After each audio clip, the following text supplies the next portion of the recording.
St. Vincent is in their home blue uniforms on with the gold pants, the blue helmets with the gold stripe, and the SB on the side with that little arrowhead, the gold arrowhead. And then Crystal City's got their road jerseys on, red pants, white jerseys, red numbers and letters with the black trim. Both teams looking good out on the field, and they're at the 50-yard line for the coin toss, and we're about to get this football game started, the J98 game of the week. And, maybe some better matchups throughout the area that we could have been there for tonight, Dennis, but, we kind of want to spread the love around a little bit. We've been staying in that white division of the MAFC for just about every game because it's such a solid conference, but we got to get some of these small schools involved in the G98 games of the week, and I thought this was a good chance to do so just because they're so evenly matched. And, you look back at the game we covered last year, Potosi going against Perryville. Neither team was on top of their game, but that was one of the best games we covered all year long, and I expect that kind of performance here tonight by both of these squads. That game came down to the very final play of the ball game, and this has the potential to do so, too. Both teams kind of struggling to find themselves right now, but both are along those same lines, and I think it could be an interesting one. We'll get you the starting lineups right after the opening kickoff when we come back in 30 seconds. You're listening to high school football on J98 The Boot.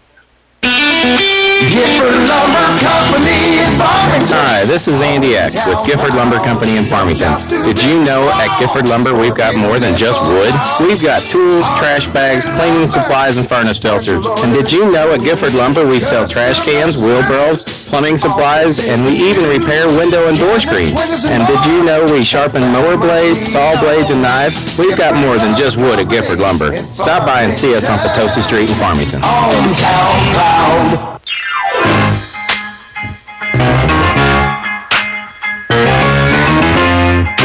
High school football on J98. The Boot game of the week is in Perryville this evening. St. Vincent is hosting Crystal City, and the Hornets will receive the opening kickoff, which is brought to you by American Family Insurance agent Bill Best in Park Hills, committed to making the big play for their customers. Justin Morris is back to return along with Saudi for Crystal City. Andrew Saudi, number 20. And number 3 back to return. It's Dylan Rasher to kick it off, and it's a line drive end-over-end kick fielded by Saudi at the 8-yard line. He's up across the 15 to the 20. 25-yard line, cuts it to the outside, brought down at about the 32, maybe 33-yard line by a host of St. Vincent tacklers. That's how we get this one started. Crystal City's offense will take the field first.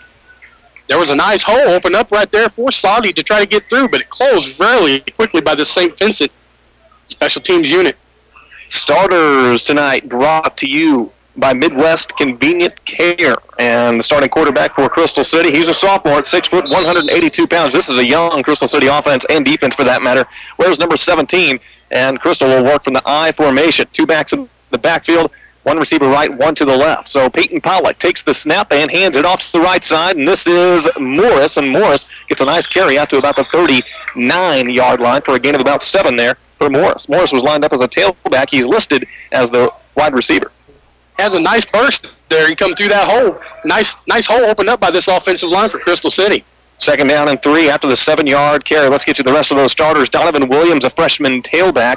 He's listed as the starting tailback, but he's lined up as the fullback in the I formation, 5'11", 173 pounds. Justin Morris, who got that last carry, lined up or listed as a receiver, but lined up as the tailback in this offense. From the I formation again, Peyton Pollock takes the snap, hands it off to his fullback, the freshman Williams.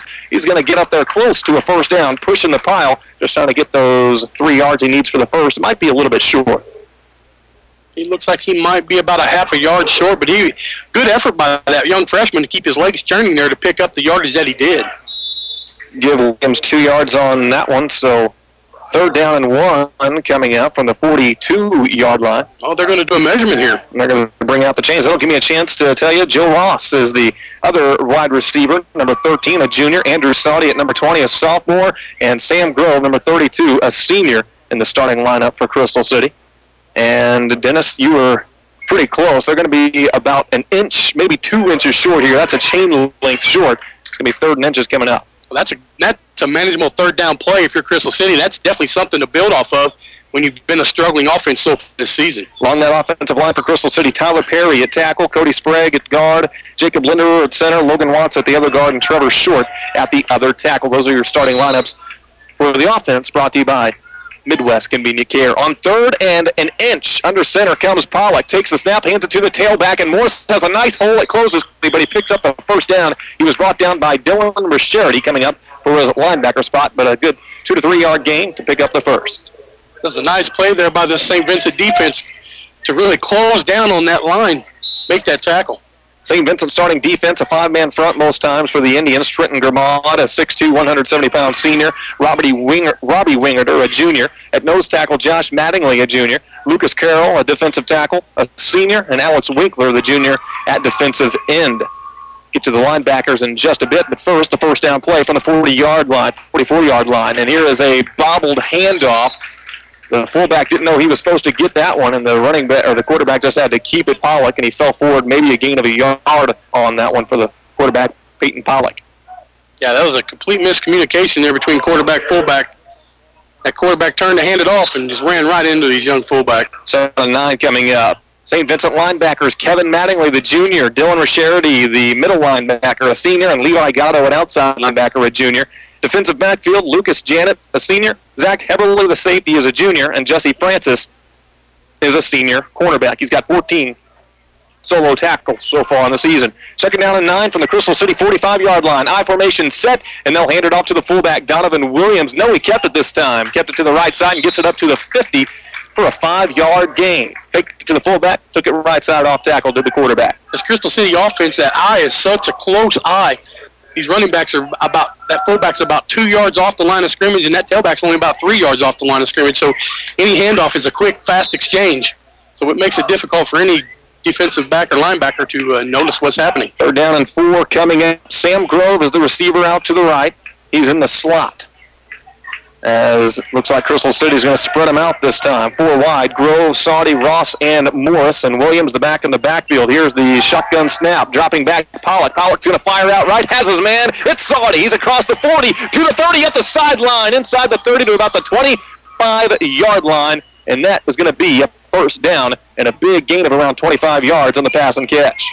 That was a nice play there. Nice catch. I mean, there were several Crystal City wide receivers wide open, and Pollock could have took his chance on any one of them.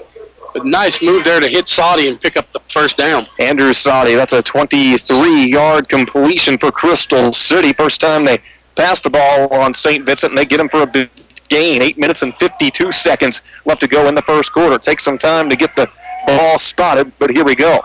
Crystal City right back to that I formation. Williams and Morris, the backs in the backfield. Williams as the fullback. There's the snap and hands it off. Morris goes left side. He's brought down after a gain of about a half a yard. Should have lost a yard or two on that, but got something positive out of it. Good penetration that time by this defensive line for St. Vincent to get in the backfield and disrupt that handoff. Robbie Wingerter in there on the stop for St. Vincent, among others, and call that no gain for Justin Morris. He's got 2 carries. And he's got 10 yards, 3 carries for 10 yards. Andrew Saudy with 1 reception for 23 yards. Donovan Williams, 1 carry for 2 yards. Peyton Pollock, 2 carries for 6 yards. Back to the spread, pistol formation for Crystal City. 2 receivers left, 2 to the right, and somebody moved early. I think it was one of those receivers out left moving early for Crystal City. Should be a false start and a 5-yard penalty on the Indians. Or on the Hornets, excuse me. It is a false start on Crystal City. That's the first penalty we've seen in the ball game, and it comes with 8 minutes, 11 seconds left to go in the first quarter. Other than that penalty right there, though, a pretty good start for Crystal City. They've moved the ball well, mixed up the run and pass, and done a nice job. And that's what they're going to have to do. They're going to have a balanced offensive attack here tonight to play with this St. Vincent squad. 2nd down, 15. Ball's now back at the St. Vincent 33-yard line. St. Vincent trying to bend and not break. Crystal City spreading them out again. Twins left, twins to the right. Pistol formation. There's the snap. Dropping back to pass is Pollock. He's going to go deep to the left. Morris wide open. Catches at the 5. Down to the goal line. Touchdown. 33 yards on the strike to Justin Morris. And right away we see what this kid can do.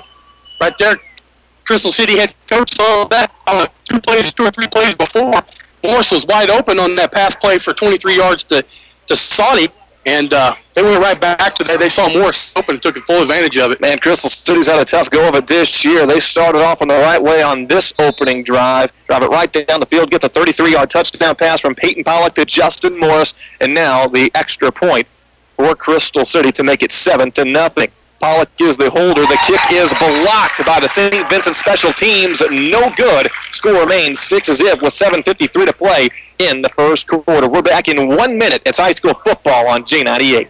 Hi, this is Mary Lee, owner of Earth Mother Health Foods. Did you know we're the largest, most complete health food store in southeast Missouri? You know, if you're feeling tired, maybe you need to be on a good vitamin. We invite you to come into Earth Mother and get a free sample of a vitamin that you can feel the same day you take it. Now stop by Earth Mother Health Foods. We have 3,500 square feet of products to meet your health care needs. That's at Earth Mother Health Foods, 220 East Harrison in downtown Farmington, 573-756-7852. Need it, want it, rent it, own it. Come to Show Me Rent to Own. Hi, I'm Gary Romine, owner of Show Me Rent to Own. If you can hear this ad, then there's a Show Me Rent to Own location near you. Want a new laptop or big screen TV? Shop Show Me Rent to Own. Need a new washer and dryer? Shop Show Me Rent to Own. We have what you want and need. Want it, need it, rent it, own it. Show Me Rent to Own. The Show You Rental Company of the Show Me State.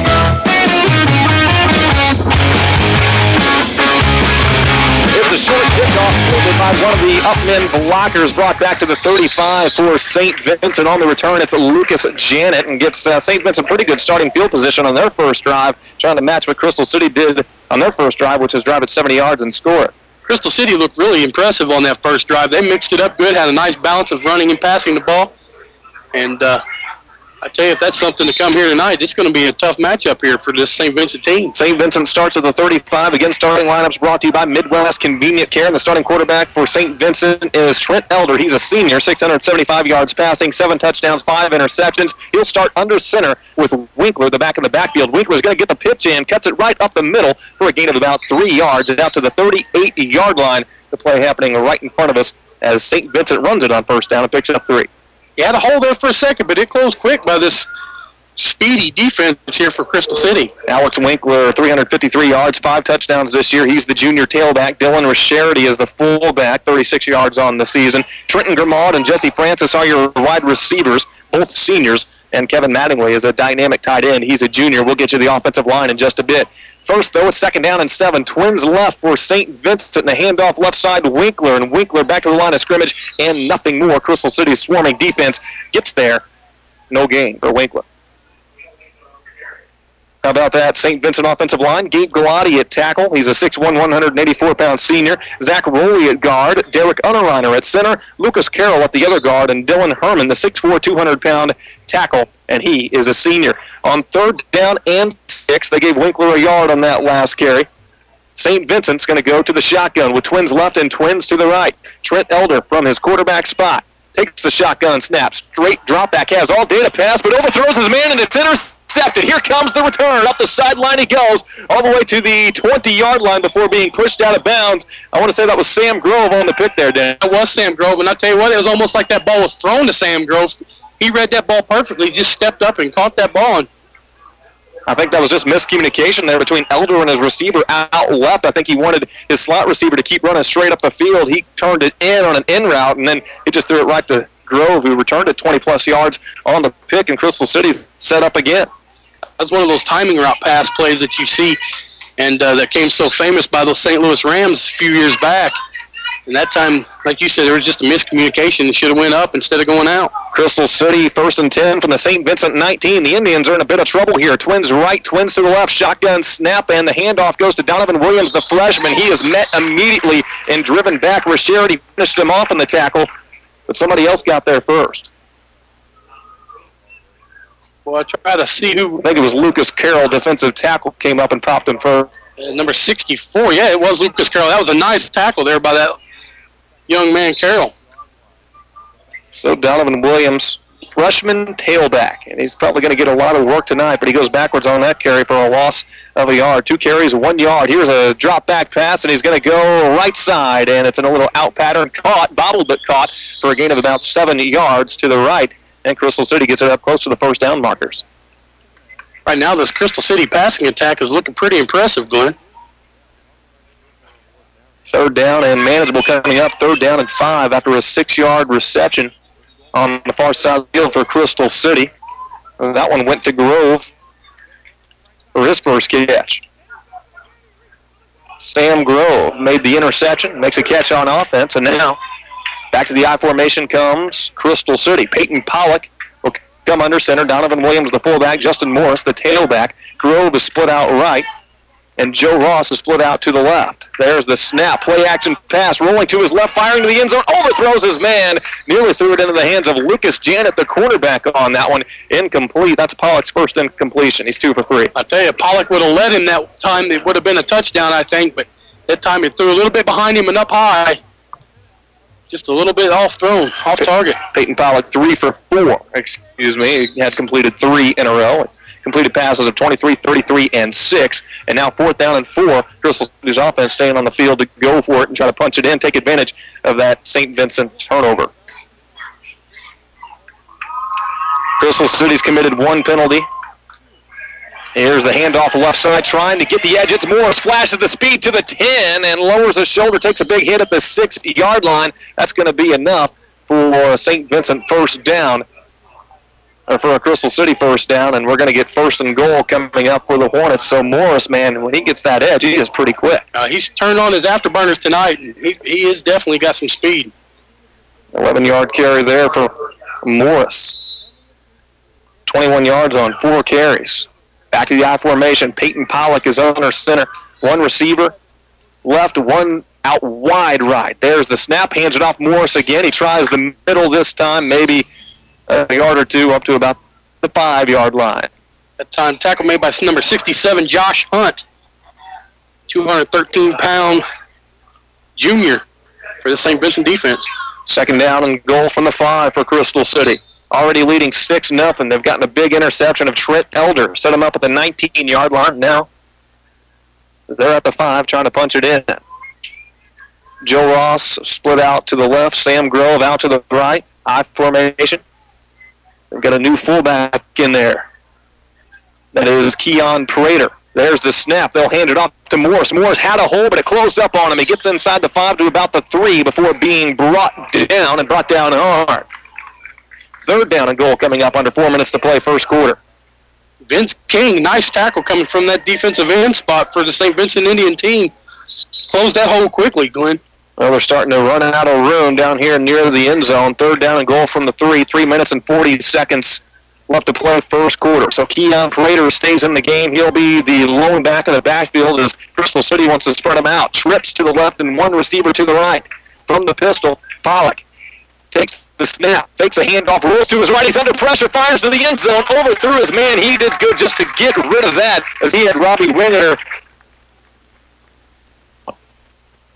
Yeah, Winger completely read that and was putting some heavy pressure on Pollock that time and just out of reach of the intended receiver. Tried to drop the play fake on him. Winger was having none of it. Nearly got the sack, but he got the next best thing, which is an incomplete pass. 4th down and goal for 3. St. Vincent trying to stiffen up right here. This would be a big stop for the St. Vincent defense if they could stop them right here on 4th down. Crystal City with trips to the right. Keon Prater, the back in the backfield. 1 receiver to the left. The lone receiver is Joe Ross. From the pistol on 4th down and goal from the 3. Pollock rolling to his right, fires underneath. It's caught, and a big hit at the goal line. Did he get in? Here come the officials. No signal yet. I'm not sure he got in there, and they're going to say turnover on downs. He was stuffed at the 1. Ooh, man, oh, man. That ball just barely not touching that goal line, Glenn. Man, they just didn't allow him to stretch and get that one in there. It goes for a completion of 2 yards to the right side. St. Vincent takes over at their own 1-yard line. Now, what you did do there for Crystal City is at least you start St. Vincent backed up. They got to drive 99 yards. I think, most importantly, just get it out of the shadows of your goalpost here so nothing bad happens. So St. Vincent back on offense. Under center, it's Trent Elder. He takes the snap, hands it off to his fullback, and not a whole lot there. A couple of yards, a cloud of dust, and we'll wait for that to clear to figure out just how much he got on that one. Looks like they gave him about 1 yard. Levi Gatto got the carry there. You're backed in deep, as close as deep as they were. They were basically in the end zone. You're doing everything in your power just to get a little bit of breathing room. Levi Gatto with the carry. That's his first of the ball game. Gets a yard, 2nd down and 9. 2 minutes, 43 seconds left to go. First quarter, the Indians trailing at home, 6-0. Twins to the right. Under center, it's Trent Elder. Takes the snap, hands it off the left side, and gets it out of the end zone, and nothing more after that. Crystal City's defense fired up. They want this ball back. This Crystal City defensive line's got a little bit more beef than what this offensive line does for St. Vincent, and that might be a factor here later on. Trevor Shore, Jacob Linderer, Troy Shepard, and Tyler Perry along that defensive line. Keon Prater and Cody Sprague are the linebackers. Justin Morris, Sam Grove, Peyton Pollock, Andrew Saudy, and Donovan Williams the defensive backfield for Crystal City. 3rd down and 8 from the 3-yard line. St. Vincent, I wouldn't be surprised just to see him hand it off again here and punt it away. Under center, and they will go to the fullback and then fake the option pitch out. So yard, maybe 2 for Levi Gatto. 4th down and 5 coming up. Here comes the punt team, and at least they got themselves some breathing room for the punt. The Crystal City's defense did exactly what it needed to do there. Yeah, this time Crystal City's going to come across with some good field position on this punt. 4th down and 5. St. Vincent punter is Dylan Rischerity, and he's backed up at the back of the end zone. He better be careful when he catches the snap here, just not to step out of the back of it for a safety. Saudy back to return. It's a bad snap. It bounces in there, but he picks it up and gets a decent punt off. It's a spiraling punt that's going to take a St. Vincent bounce and roll out of bounds all the way back out at the 48-yard line. Net yardage on that, about 47 yards, they'll call it. And Dylan Rischerity did all he could do there. That was a terrible snap. He had to short hop, field it, and then boot it out of there with the rush coming. Yeah, that was all he could do, was just to maintain that ball. And luckily for him, there wasn't a whole lot of pressure coming in from this Crystal City defense. 47-yard line is where Crystal City will start on this one. They had a drive start at the 19-yard line of St. Vincent on their last possession, got it all the way down to the 1 before turning it over on downs. They'll try to punch it in again here. They're up 6-0 in the first quarter with 1 minute, 9 seconds left to play. So Peyton Pollock, he'll work from the pistol again and spread out St. Vincent with twins to the left and twins to the right. One back in the backfield, and that's Keon Prater. There's the snap. He's going to swing it out to Morris, trying to get him an open space and a nice open field tackle, and no gain on the catch. He might have actually lost a yard on that play. Don't mind the play call there. Get it to your best weapon offensively, trying to make something happen. They just couldn't get it done on that one. Crystal City stopped with a tackle by Alex Winkler, and you're right, no gain for Justin Morris on the catch.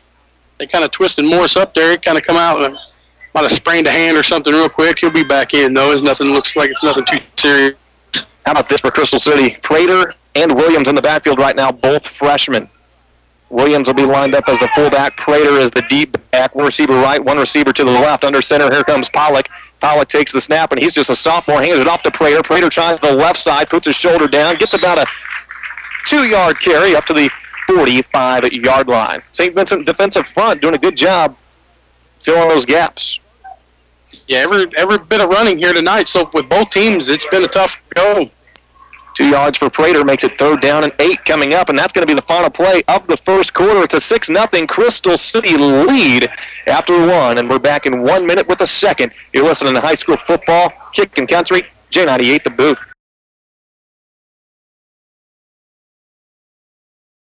It's St. Vincent trailing at home 6-0. 12 minutes put up on the clock for the second quarter. They'll change sides of the field. Crystal City football, but a big 3rd down and 8 coming up from the St. Vincent 45-yard line. This drive started 2 yards back at the 47 from the pistol with twins right, twins left. Pollock takes the snap, drops back, rush comes, fires right side, caught in traffic by Saudy all the way down to the 32-yard line. Saudy, the possession receiver, made the catch and moves the chains 13 yards.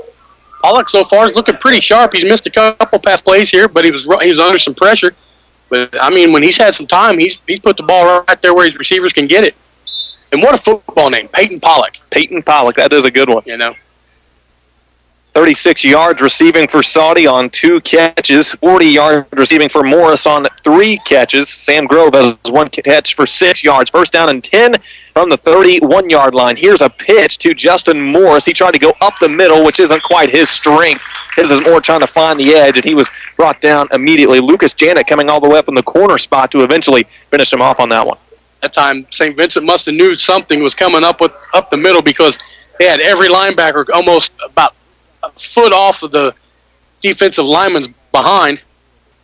So they're playing tight right there in the middle. Second down and 11. You can quickly tell Morris is going to get the most touches tonight. He's been their leading rusher and leading receiver in this ball game. Here's a flag as it's a run straight up the gut. Not much doing on this one, but we're going to get a penalty, and it's going to be an illegal shift on Crystal City. That's their second penalty of the game so far, and we're 11 minutes to go in the second quarter.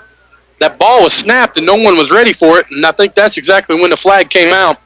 Everybody took off except for the quarterback. Pollock was really not expecting it. St. Vincent is going to decline the penalty and take the loss on the play rather than make it second down and 15. It's going to be third down and 13. Probably a good call. They're going to try to get this ball back after one, maybe two more plays here. Crystal City, again from the pistol, takes the snap. It's a low one, dropping back and having time. Pump fake, then the rush comes, fires under the middle, and it is Saudi dropping the pass. That went right through his arms. He was looking after the catch and forgot the catch part. Yeah, once he caught that ball, he picked up at least the first down, and he knew it. As soon as it went right through his hands, he grabbed his face mask, knowing well that was a first down. That's a big one. Fourth down and 13 now from the 34-yard line of St. Vincent. This is way too long of a field goal attempt, so obviously you're going to go for it here on fourth. There's always that option where you could punt and try to pin them deep, but I'd say in this part of the field, just go for it, see if you can't pick up that first down. Well, with Crystal City having their first extra point block, that's kind of what they're thinking here. I mean, this would be a long NFL field goal. So here comes the shotgun snap, and stepping up in the pocket, pump fake, then fires deep. Has his man Morris, but in and out of his hands. Went over his wrong shoulder on that one. He got himself wide open after that pump fake, but couldn't reel in the catch. Incomplete. Turnover on downs. The St. Vincent defense is going to have to keep somebody on number 3 all night long, or he's going to be a headache for him. Man, that little pump and go worked to perfection there up the sideline. Morris just, I don't know, did the quarterback put the ball on the wrong shoulder, or did the receiver look over the wrong shoulder for the ball? That ball was a little bit thrown behind him. If he would have let him, that would have been a touchdown. First down and 10 now for St. Vincent after the turnover on downs. They've been fortunate a couple of times. Crystal City having some great field position, but not able to get the ball in the end zone other than that first possession for the Hornets. Here comes Crystal City, 2 backs in the backfield. It's an offset eye. They'll put it out to Winkler. Winkler trying for the edge. Has the 40, but brought down by his horse collar, and it is a horse collar tackle. Tack on some extra yardage to the end of the run. Winkler picked up 6, and then the personal foul penalty on top of that. Well, you saw some speed by Winkler getting to the outside there as well, but unfortunately, in any level, you can't horse collar. 4 carries, 10 yards for Alex Winkler so far. Just not a whole lot of chances for St. Vincent on offense. They've gone 3 and out both times. Now, one of those drives, they started at their own 1-yard line, so hard to judge on that one. But so far, offensively, we haven't seen a whole lot from the Indians. It is still early. Well, we saw most of their running plays so far was trying to go right up the middle. That time we saw St. Vincent try to kick the outside and picked up a nice 5-yard gain. The third Crystal City penalty gives St. Vincent the football at Crystal City's 45. This is the best field position. Let's see what they do with it. Grimaud is split to the left, Francis to the right. Here comes the quarterback, Elder, under center. I formation, 2 backs right behind him. Pitch out to the right, it's Winkler. He wants the edge again and has a little bit of speed and picks up a gain of almost 5, or did he get across that 40-yard line? He picked up 4 yards on that play. Second down coming up. You're right at 4 yards there for Alex Winkler. He had one man to beat there. He might have been up the sideline. It was a good open field tackle. The St. Vincent squad, this coaching staff here, has noticed this Crystal City defense is playing a 4-4 tight. These linebackers are in tight right behind these defensive linemen. They're keeping themselves hid, but that's not very much to contain that outside running attack, and that's exactly what's taking advantage right here for St. Vincent. It's analysis like that is why I bring you along with me, Dennis. Way to be. Here's Elder dropping back the pass, fires right, and the pass is in and out of the hands of Francis. He was falling down as he tried to reel it in, let the ball get in on him, and he dropped it incomplete. That was definitely a catchable pass there. Francis just let it come in and hit him in his chest plate. Third down and 6 from the 41-yard line. Elder running to the sideline to talk to his offensive coordinator to get the play. 6 yards to go to make a first down for St. Vincent on the Crystal City side of the field. Up to the line they go. Francis will be lined up to the left. Madley is lined up wide left. 2 more receivers out to the right as St. Vincent goes to the spread with Winkler in the backfield. Morris is on Madden. They've got a size advantage there if they want to take advantage of it. Here's Elder dropping back to pass, now rolling to his right, fires deep down the sideline, and hits his man in stride. What a great throw on the run. It's a first down on the far side of the field for St. Vincent. Levi Gatto, number 33, broke loose, going down the sideline, picked up a nice gain for that first down. St. Vincent rushing up there to the line, a big first down, all the way from the 41 to the 11. Give him 30 yards on that pass and catch. That's Elder's first completion, by the way, and it goes Levi Gatto's way. Hit Gatto in stride, too, Glenn. That was a nice pass. On the run, down the sideline, good concentration by the receiver. Just a good play all the way around there. Mattingly lined up to the left as St. Vincent spreads him out again. Trips to the right from the shotgun. Trent Elder, 1st and 10 from the 11-yard line. There's the snap, hands it off on a delay. It's Winkler weaving out of the defense. He gets in there, straight up the gut.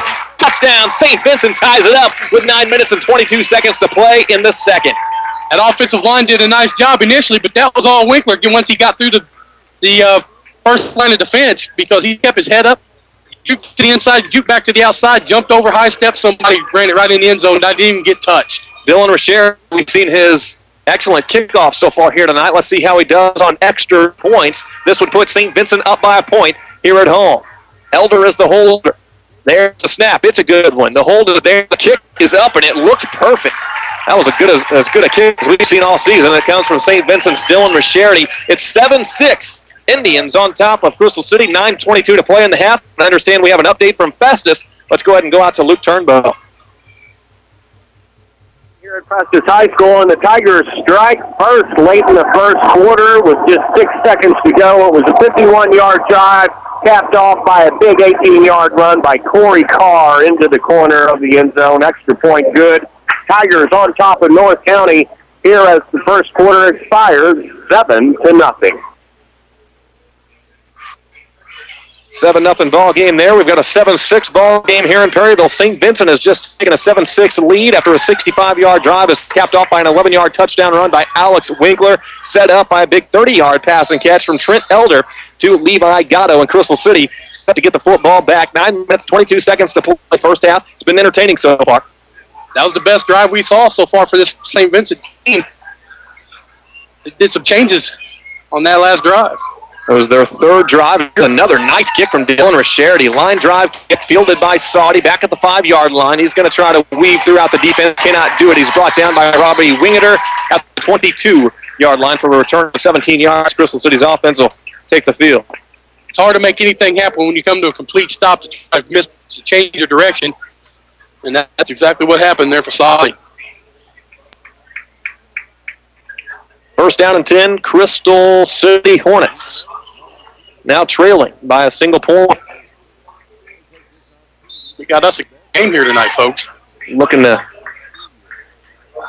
get Justin Morris a little bit more involved like they did in that first drive. Running the football, he slowed down a little bit. Let's see if they don't try to pass it to him here. From the 22-yard line, pistol formation, Pollock's going to drop back and throw a nice ball out to Morris, who makes a great catch. Put his 2 hands on it and gets up to the 45-yard line and starts chirping about it. And we might get some unsportsmanlike conduct on Crystal City on this one. That or a late hit on St. Vincent.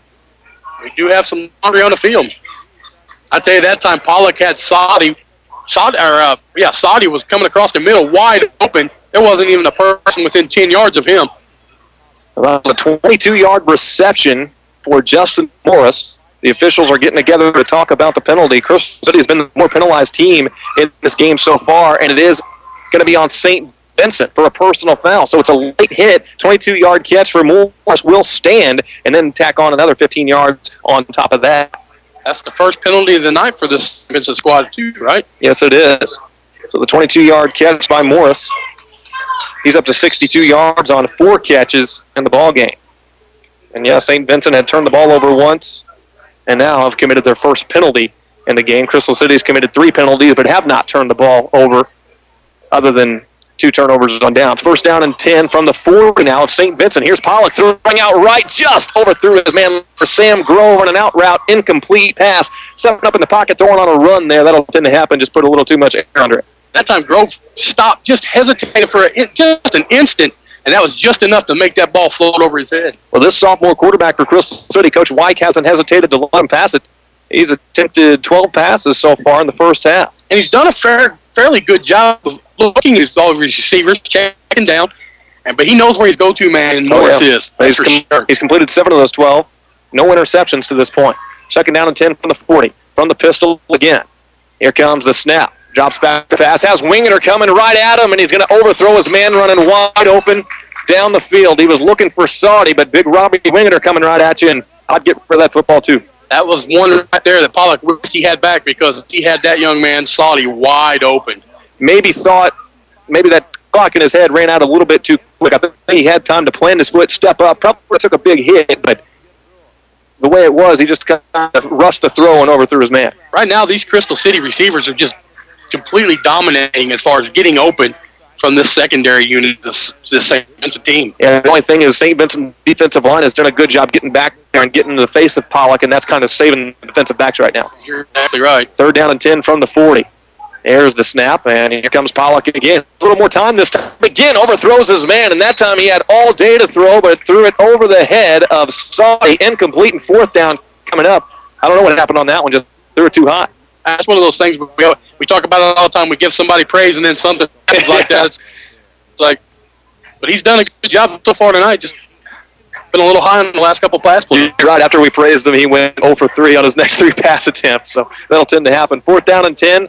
40-yard line, Crystal City, they're going to go for it. Grove is split out to the right. Saudi will come up on the end as a tight end. And then one receiver out left, one back at the backfield. Pollock drops back, and he's going to go deep down the left side for Morris. And on just a little bit, overthrown, incomplete. So why not go to your playmaker on 4th and 10, tried to get him deep, couldn't hook up, and he's over his last 4, Peyton Pollock is. I was looking for Deion Sanders, or Michael when you said playmaker there for a second.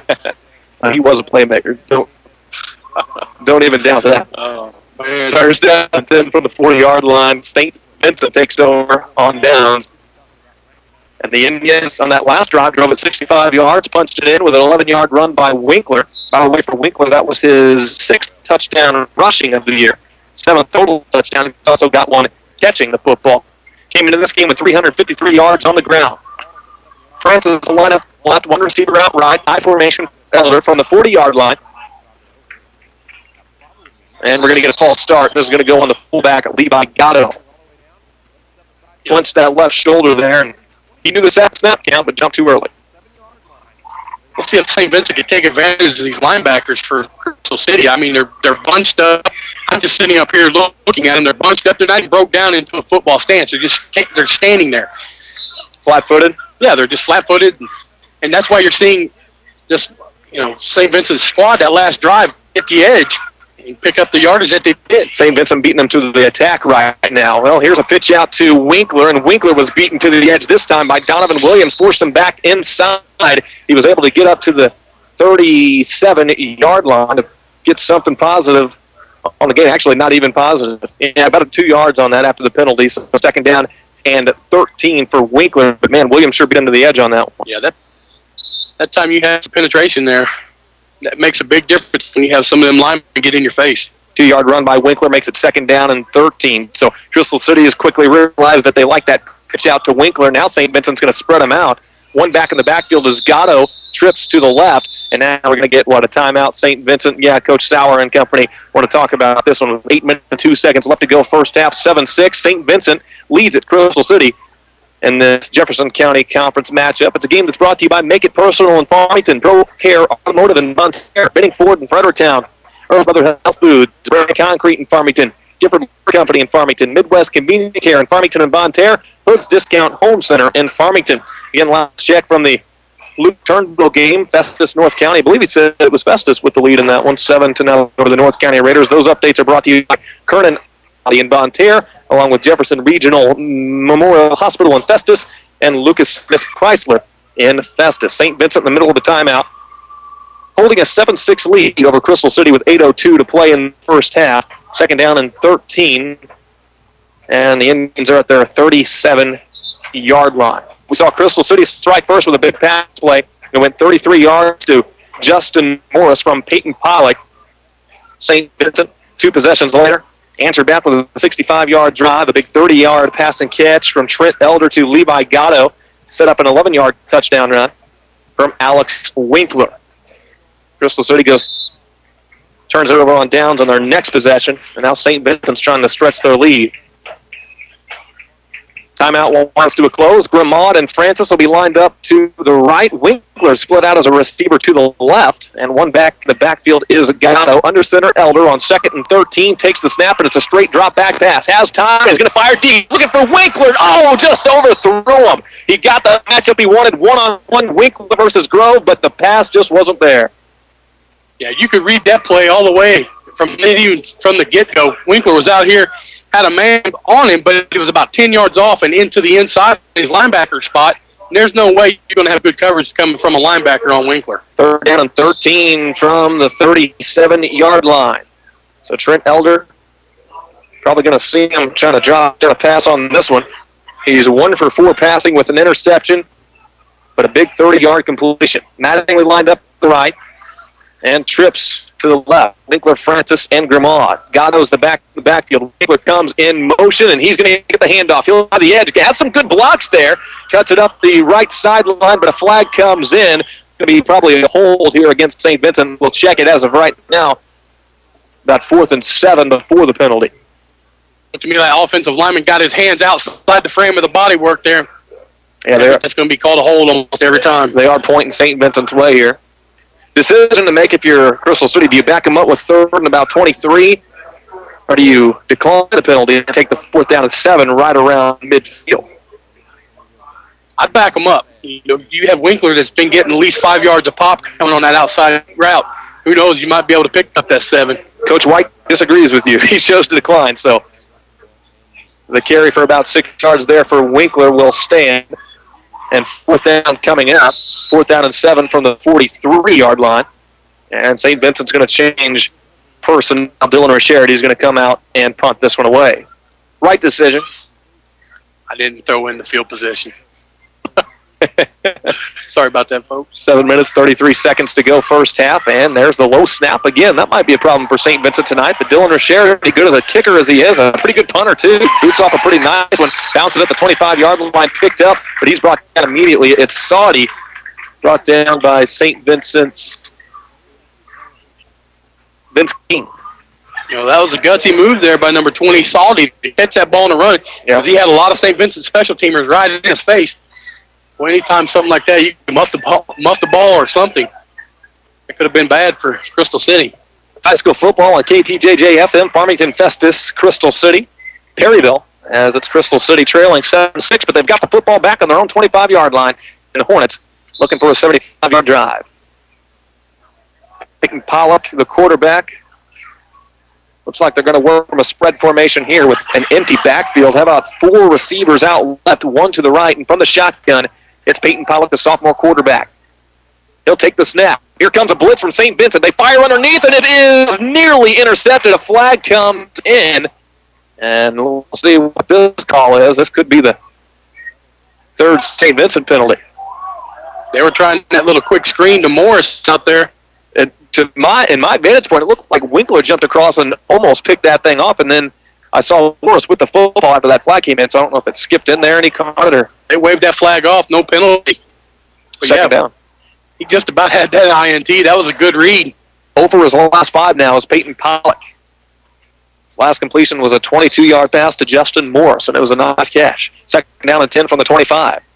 They'll bring one back to the backfield here for Crystal City, and that'll be Williams, Donovan Williams, the freshman tailback.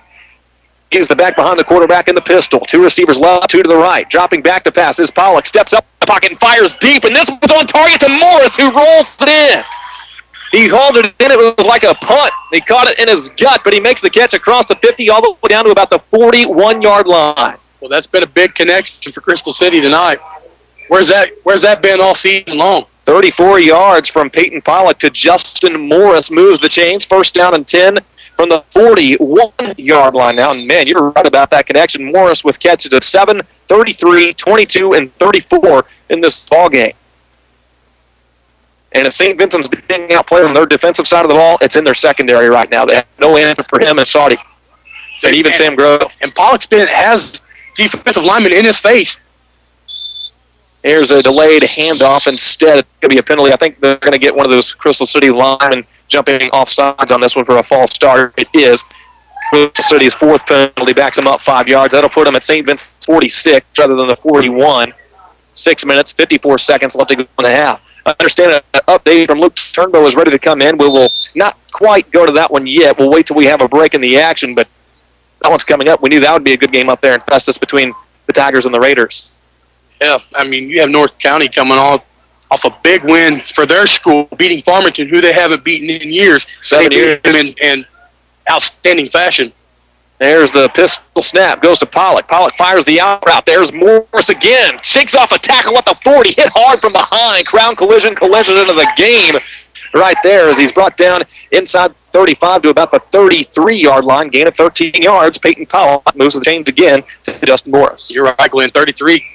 Gatto had a heck of a hit there to clean up Morris on that play. Yeah, Crown Collision Center sponsors the collision of the game each and every night, and that's certainly been the one so far in this ball game. Right now, this secondary has no answer for number 3 Morris for this Crystal City team. I said that moved the chains, but I forgot about the penalty, so they're actually a yard short after the false start penalty. 2nd down and 1, and Morris looks like he's going to pick it up here across the 30-yard line. Gain of about 3 for Justin Morris. That will move the chains. I'm 99% sure on that one. 1st down, Crystal City. No, you have number 75, Robbie Winger. I can't. I'll try to get his You almost had it. Winger.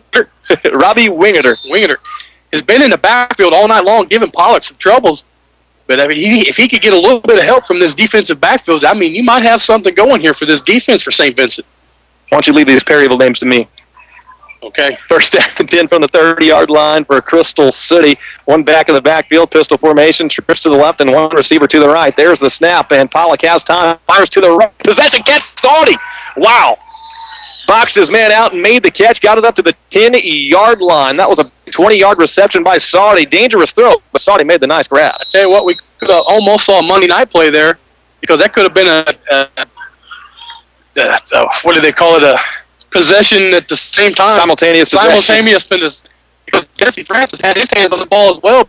Morris just snatched it right out of his hands. If I hear the word simultaneous possession one more time this season, I might throw something at the TV. 7-6, we've got a timeout on the field. 5:58 left to play first half. Crystal City has the ball, and they're driving. They're at the 10-yard line right now with the 1st and goal. But let's get to that update from Luke Turnbull. Back to Festus High School, where we have an exciting football game. North County, they cut the lead to 1. It was 7-6. A 1-yard run by Seth Nichols into the end zone. The extra point was blocked. It was a big 80-yard drive by the Raiders. Compton, 11, 19, and 14-yard passes to Isaiah Smith, Jonathan Stabino, and Jacob Whitwell. And then on the kickoff, it was all number 1, Travis Ball for the Festus Tigers. He took it 90 yards, coast to coast into the end zone. And now the Tigers have gained that lead, 13-6 now over the North County Raiders. Extra point, no good, but the Tigers lead the Raiders 13-6, 9:46 to go in the 2nd quarter. And in our ball game here, 1st down and 10. Ball at the 10-yard line for Crystal City. They're down by a point. Just under 6 minutes left to play first half. And there's the pistol snap. Comes to Pollock. Pollock has time. Fires on a slant. Quick hitter, and pass is caught. Still trucking all the way up inside the 5-yard line. That's a gain of about 7 yards in the pass and catch to the slot man on the slant. That'll get them closer. 2nd down and goal from 3 coming up. That was Saudy. I tell you, between Saudy and Morris, that's a good 1-2 connection right here for this Crystal City passing attack. Pollock, after missing 5 in a row, he's now completed 4 in a row. Justin Morris has 6 catches in the ball game. Saudy has 4 catches in the ball game. The other completion went to Sam Grove. 2nd down and goal from the 3.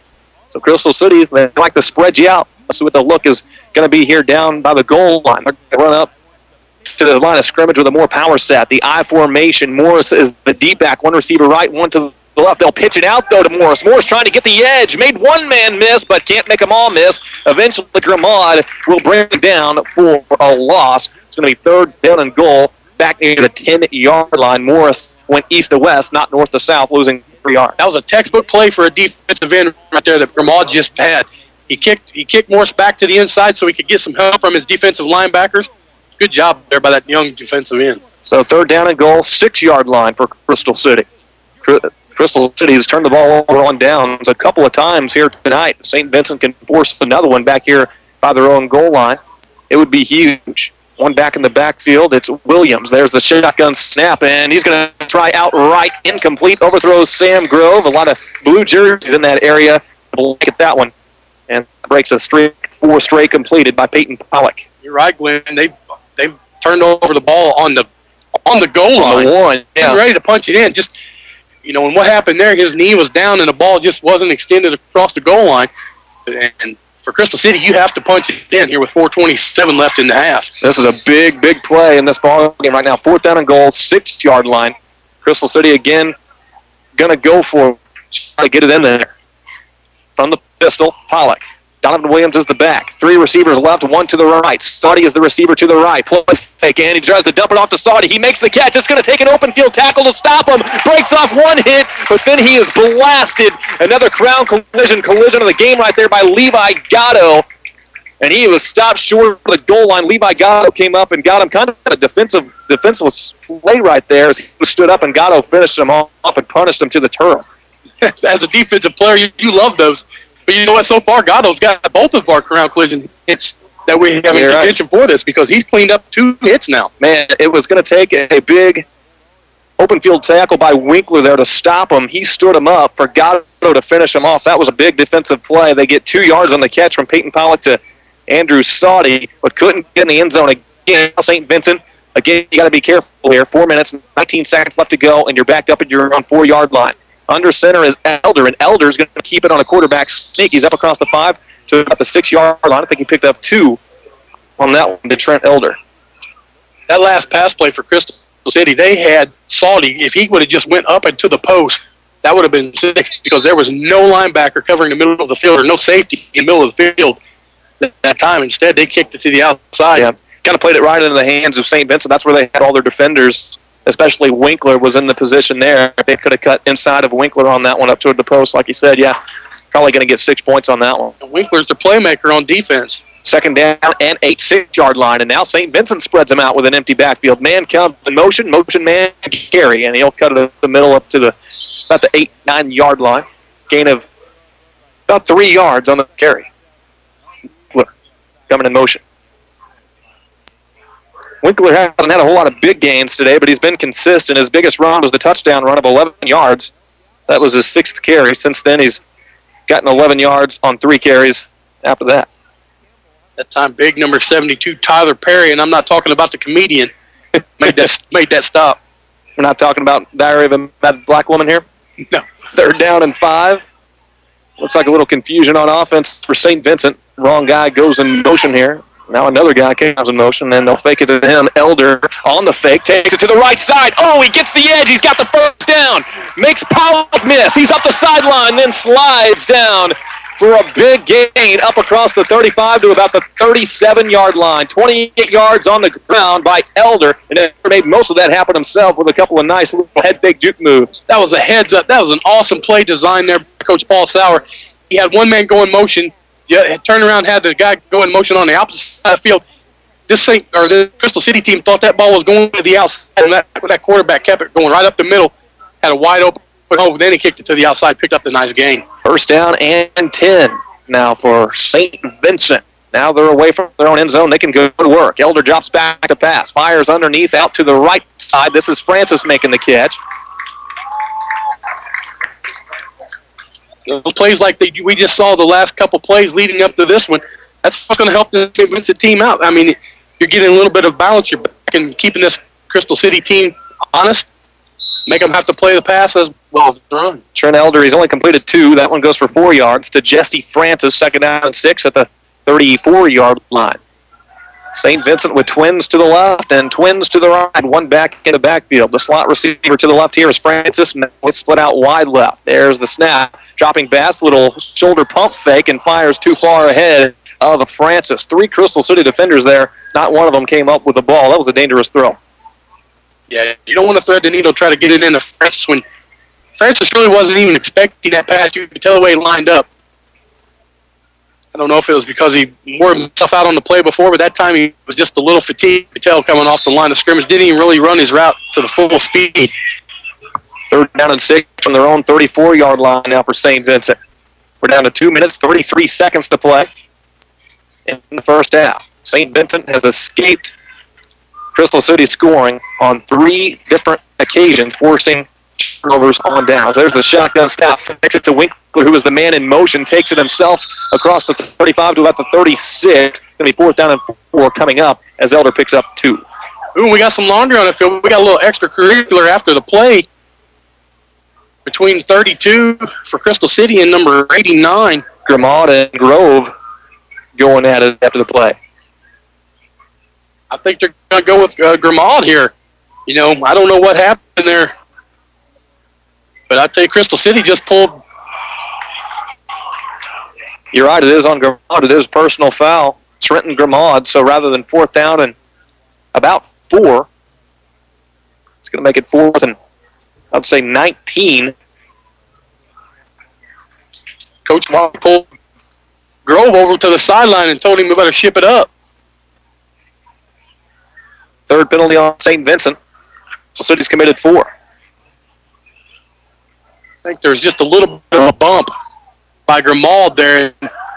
It's always the second player that gets caught, and that's exactly what happened there. 4th down, 19 yards to go for St. Vincent. They'll punt this one away, no doubt about that. Dylan Rischerty is back to punt. I think it's Saudi back at the 50-yard line for Crystal City. It is. Does his little Hail Mary prayer, and here comes a snap from Dylan Rischerty. This one not as good of a punt distance-wise, but he does get some hang time on it. Calling for fair catch is Saudi. That pushes him back to about the 47-yard line of Crystal City, and the Hornets will take the field again on offense. And we've seen Crystal City move this football, but the problem is when they get down in, inside the 30, 20-yard line, they can't quite punch the ball in the end zone, and they're turning the ball over on downs. They've done that 3 times now. Well, it's not even the 30. I mean, they're getting down to the goal line. They're getting That's true. 2 of them have gotten inside the 5. And you have to punch the ball in when you're on the 2-yard line. I mean, that's just a play you have to get in there. They'll start on their own 47 on this one. There's the pistol snap. Goes to Peyton Pollock. Throws low for Sam Grove. Grove may have trapped this one. He did. Incomplete pass. It would have been a gain of about just 1, maybe 2 anyway. It falls to the grass incomplete. That pass time, that time right there, number 10, Francis for St. Vincent, just about got in there, just a little bit short. But that could have been a pick 6 because Francis read that pass play from the get-go. Dane Francis, the team captain for St. Vincent, along with Dylan Rischerty and Lucas Carroll. Francis lined up as the corner over the top of Sam Grove on the near side of the field. 2nd down and 10 from the 47. Pistol snap. It goes to Pollock. Pollock drops back, steps up in the pocket, takes a hit, and throws it deep looking for Morris. Morris with a man draped all over him. Hauls it in. Flag comes out late. This is all the way up to about the 20-yard line. This could be pass interference on St. Vincent because he had a man all over his back hauling that catch in. That was an absolutely beautiful catch we saw there by Morris with a man draped all over him. It was a 30-plus yard catch by Morris up the field, and he has been doing everything tonight offensively. It is pass interference on St. Vincent. That penalty is going to be declined. 1st down coming up for Crystal City, and St. Vincent keeps getting put in situations where they're backed up against the wall. Well, we saw an absolutely beautiful pass catch last week by Fredericktown, and I tell you, this one right here just ranks right up with it. He was fading backwards and pulled that ball in with the person all over him. Nice catch. 38 yards on the pass and catch. Puts the ball at the 16-yard line for Crystal City. Trips to the left, 1 receiver to the right. And a handoff up the middle goes to Donovan Williams. And Williams is bottled up immediately at a timeout. Crystal City. That gives us time to go to Turnbow for another update from the Festus homecoming. Tigers have extended their lead against the North County Raiders. It is 20-6 now. 68-yard drive by the Tigers. They score at the 6:11 mark of the 2nd quarter. 15-yard run by senior Carter Probst. I have been told that is his first ever touchdown in high school football. And the extra point good. Corey Carr, he had a big 20-yard run on that drive. Festus Tigers impressive over the North County Raiders, 20-6. 2nd quarter, 6 minutes to go. And that was such a good game we knew coming in because North County, a 3-game winning streak, coming off that emotional victory over Farmington last week, 42-6. First time they'd beaten them in 7 years last week. But that's just kind of the other side of things. They're probably pretty ticked off the way they lost last week to Hillsboro getting a field goal blocked in the final seconds of the ball game, and that was the first time they were beating Festus in several years. So opposite sides of the coin. And that Hillsboro Festus is a rival game. Yeah. So, like you said, Festus coming in with a little chip on their shoulder.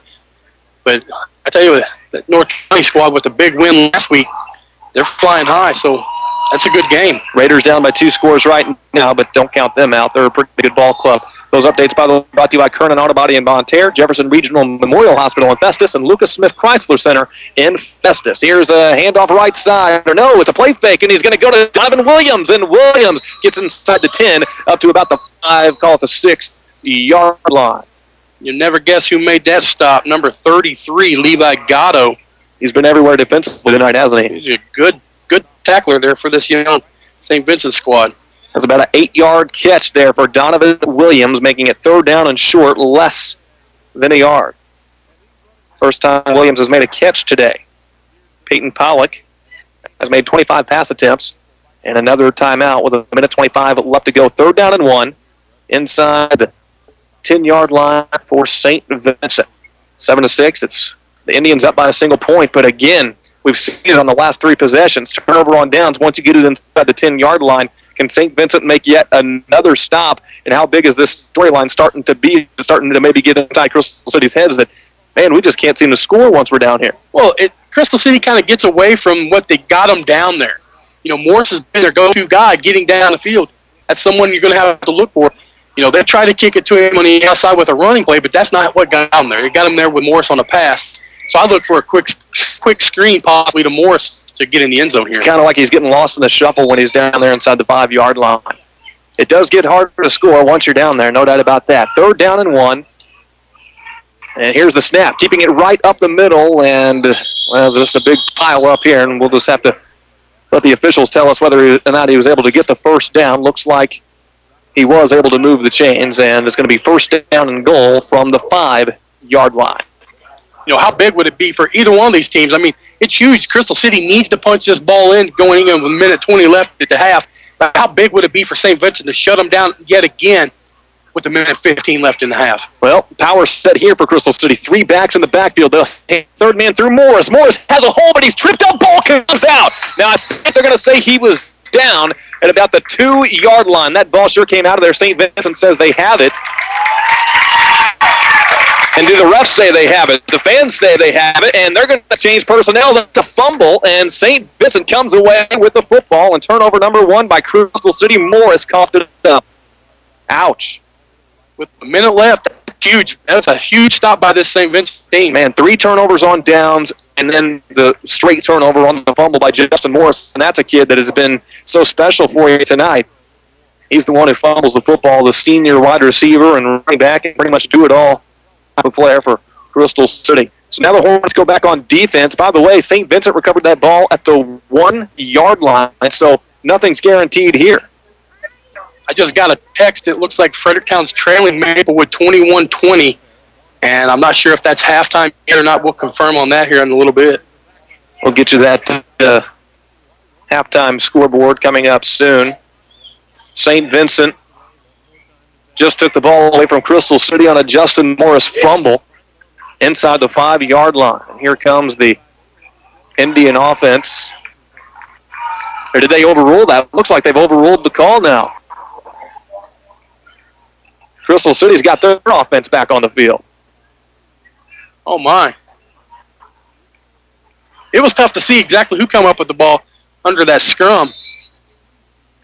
Well, let's see what Crystal City wants to do now. Their offense definitely is back on the field, and we're under a minute to play, so St. Vincent doesn't get the big turnover. They, in fact, picked up the 1st down. 1st down and goal from the 5, and Crystal City goes back to work with the power formation. 3 backs in the backfield. Take the turnover off the board. Pollock is under center.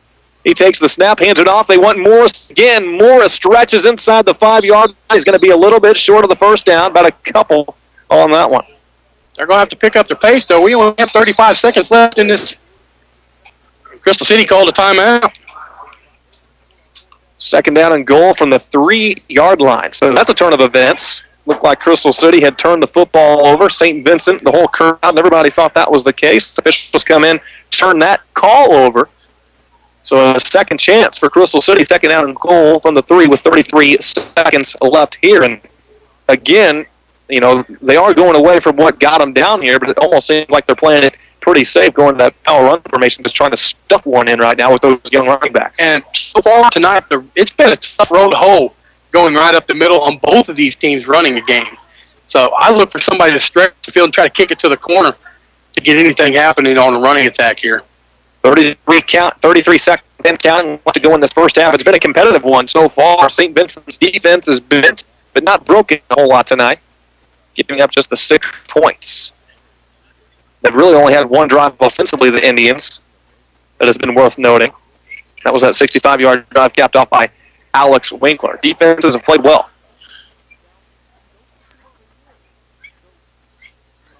Timeout comes to a close. Thing is, here with 33 seconds left, you're going to have to move the ball quickly. You have enough time to run 2 downs at least, but you're going to have to get on the ball quickly. 2 timeouts left for Crystal City according to the scoreboard here. And now we're going to get another one.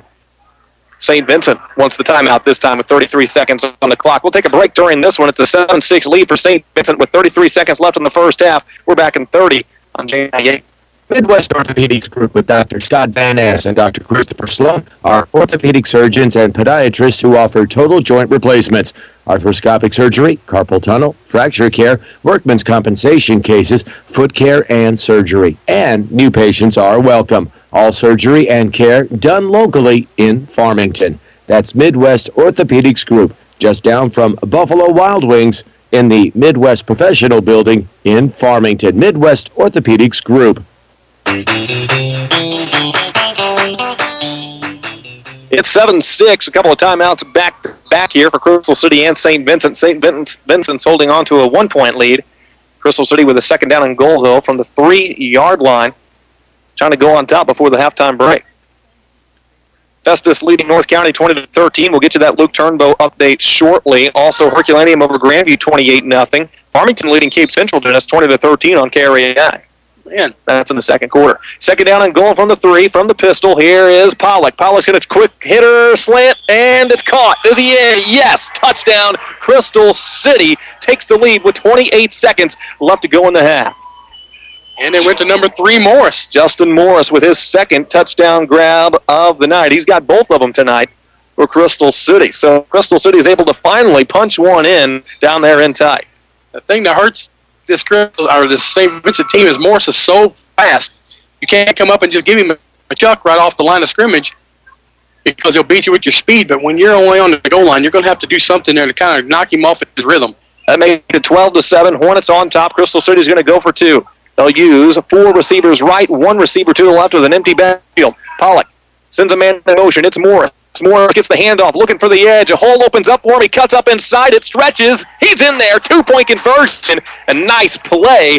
As he saw he didn't have the edge. Stopped short, cut it back up inside. Takes it in there for 2, 14-7 Crystal City.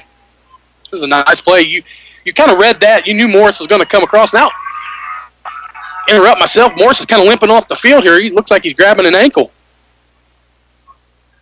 Yeah, he's really slow to come off the field. And that could be big for Crystal City. And later on in this ball game, if they are without that young man, we'll try to keep you updated. 14-7, Crystal City takes the lead. 28 seconds left in the half. Now let's send it out to Luke Turnbow for another update from Festus. North County Raiders not giving up in this football game, just as Festus scored to make it 20-6. North County comes right back on their next drive. 71 yards, they march down the field and score a touchdown. 47-yard pass, Wyatt Compton to Jacob Whitwell into the end zone. The extra point good. It is 20-13. North County tried the onside kick to get the ball back. It didn't work out. So Festus has a short field. They have it at their own 47-yard line. Festus 20, North County 13, 3:26 to go, first half. Sounds like a good one from Festus's homecoming, and those updates brought to you by Curtin Auto and Bonterre. Here's the kickoff. It's fielded by Mattingly back at the 25-yard line. He was one of the blockers. Then he cuts it up the middle and gets a nice return out of this. Lowers the shoulder and gets it up to the 44-yard line. St. Vincent with 22 seconds on the clock and a couple of timeouts left to go. See if they maybe want to try to take a couple shots at the end zone. Well, they had that big pass play to Gatto earlier on for a nice 20, 30-yard gain. So Well, after checking the Farmington-Cape Central score again, looks like Cape Central's coming back to take a 23-20 lead over Farmington. Hillsboro leads Windsor 40-6. Central over Potosi 26-0. St. Genevieve Perryville tied 7-7. Last check of that one. Fredericktown and Maplewood were last check.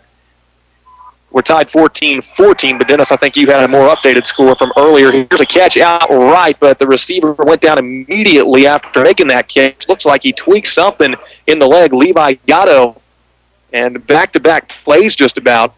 We see two big playmakers on each side come down with injuries, but Gatto comes off under his own power. He looks to be fine.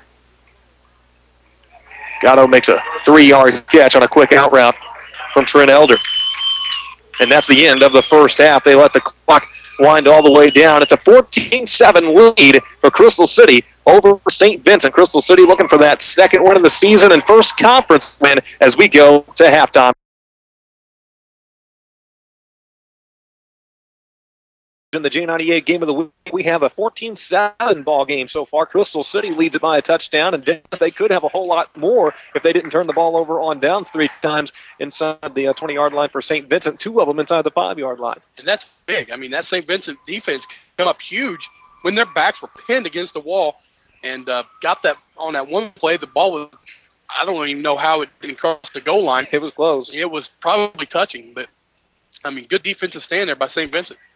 Justin Morris leads in rushing for St. Vincent. He's got himself 11 carries, 29 yards, but more impressive for Justin Morris, the senior wide receiver. He's got 7 catches for 143 yards and 2 touchdowns. He scored on a 33-yard catch and a 3-yard catch. He's been the playmaker today for Crystal City. And Donovan Williams has an 8-yard reception, 1 catch for 8 yards. Sam Grove, 1 catch for 6 yards. 5 catches, 65 yards for Andrew Sauty. And then Peyton Pollock has carried the ball 3 times for 7. Donovan Williams, 3 rushes for 3 yards. And Keon Prater has 1 rush for 2 yards. St. Vincent has Alex Winkler leading them, 9 carries, 37 yards, and a touchdown. That was an 11-yard touchdown. Levi Gatto, 2 carries for 4 yards. Trent Elder, 3 carries for 32 yards. And he's also 3 of 7 passing for 37 yards and an interception. Gatto has 33 yards receiving. Jesse Francis has 4 yards receiving. Those are your halftime stats. And St. Vincent is set to get the ball back to start the second half. The kick is in the air, and it's going to take a bounce and be fielded by Gatto back at the 25-yard line. Makes one man miss, trying to weave in and out of the defense, and he's going to get up the gut for a nice return to about the 36-yard line, 37. He ran a lot east and west, got about a 12-yard return up there, and St. Vincent has good position again.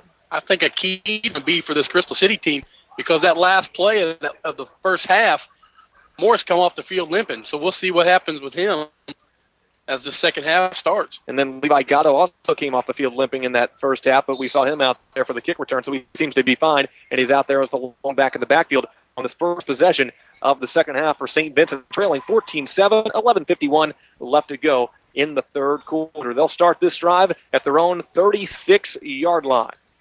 They've got 64 yards to go to pay dirt. They'll spread them out. Trips to the right, 1 to the left. Levi Gatto, the lone back in the backfield. Shotgun snap. Elder's just going to keep it on a design quarterback keeper to the left side and stretches for a nice gain up across the 44-yard line. 8 yards on the ground by Trent Elder.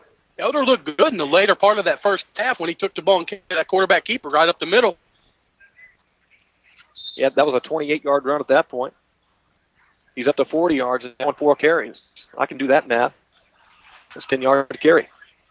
Second down and short for St. Vincent. Trips to the right and 1 to the left. Levi got to the back of the back. Shotgun snap again. Elder's going to run it again. And Coach Sauer probably saw something he could exploit in this defense right up the middle with that quarterback keeper. And Elder does it for a first down and a gain of 6 yards to the 50. That whole entire first half, they tried to run up the middle, and it was kind of snuffed out because that Crystal City defensive line has a little bit more girth. Then later on, they kicked it to the outside. Now they're going right back to the middle, but it's quarterback keepers. Elder came into this game with 235 yards rushing on 49 carries and 3 touchdowns, looking like they're trying to get him involved more in the running game in the second half. Now 14-7, the ball at midfield. The change footballs in there, and St. Vincent goes back to the line. Spread look here. Bends left and trips to the right. Gatto lined up in the slot to the right. Francis and Gramad also to the right. Mattingly is out left. Here is a swing pass out to Gatto. He bobbles it but catches it. He's across the 50 up to the 43-yard line. Gain of 7 on a swing pass out to Levi Gatto. So far, this is a fired-up St. Vincent offense coming out in the second half. Receiving the ball, Levi Gatto has been just about it for St. Vincent. 3 catches, 40 yards for Levi Gatto. The other catch went to Jesse Francis. Second down on 3. At the 10.5-minute mark left to go in the third. Trent Elder back to the line. Mattingly will be lined up to the right. 3 more receivers out to the left from the shotgun. Winkler is the back in the backfield now. Trent Elder takes the snap, fakes the handoff, then he will hand it off. No, ball came back out. Elder's going to keep it, running to his left, trying to get the edge. He's got the first down, running up the sideline. This one's probably coming back with a holding penalty. You change directions like that, you set your offensive line up for a potential hold, and I think that's what happened. He picked up first down yardage up near the 30-yard line, but I think that's coming right back on a penalty. I think that time they're getting number 10, Jesse Francis, for a possible hold. Yeah, you're right, though. Usually, Glenn, whenever misdirection, turn back that play, it usually gets those big offensive linemen out, but that time it got a wide receiver caught with his hand in the cookie jar. Yeah, and on that one, the offensive line did a good job holding their blocks, and when he cut it back to that far side, you make your receiver block for you, and those receivers aren't the best blockers in the world, are they, Dennis? No, they are not. That's a penalty number 4 for St. Vincent.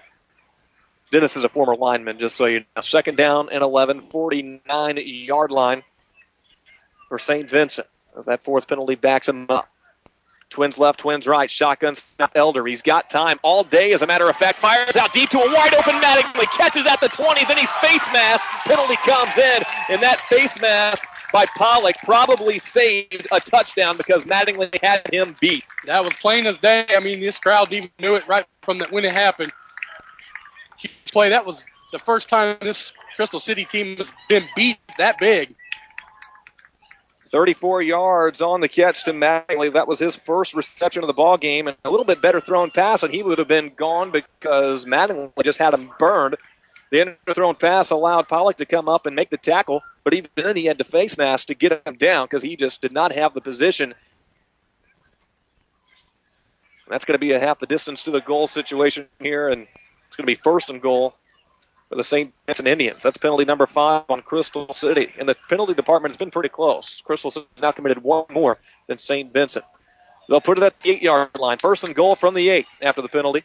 And St. Vincent trying to tie this sucker up on their first drive out of the half. They started at the 36. Levi Gatto's the back in the backfield. Mattingly is split out to the right.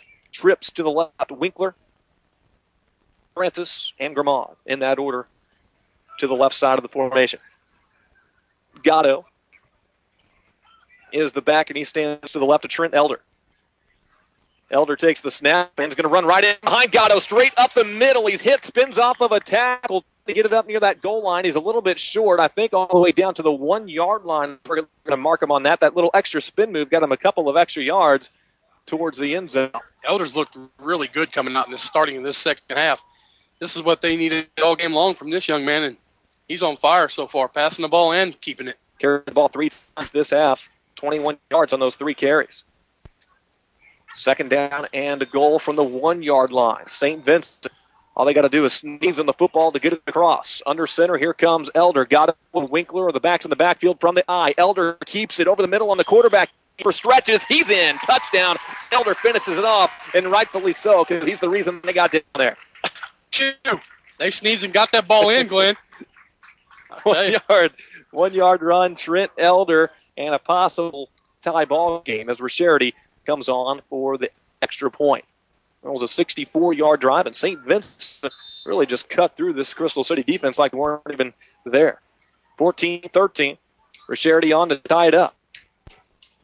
There's the snap. Elder with the hold. The kick is up, and this kid can absolutely boot a football. That one straight through the uprights. 14-14. 8 minutes, 41 seconds left to go. Third quarter in a competitive ball game here in Perryville. We'll step away for 30 seconds in the J98 Game of the Week on the boot. Where you always get a sweet deal. Get 0% APR up to 60 months on select 2012 models, or rebates up to and exceeding $7,000 right now at Ruther Ford at the Herculaneum exit. Hi, this is Doug Jr. with Jefferson County's best lineup of new Fords and certified pre-owned.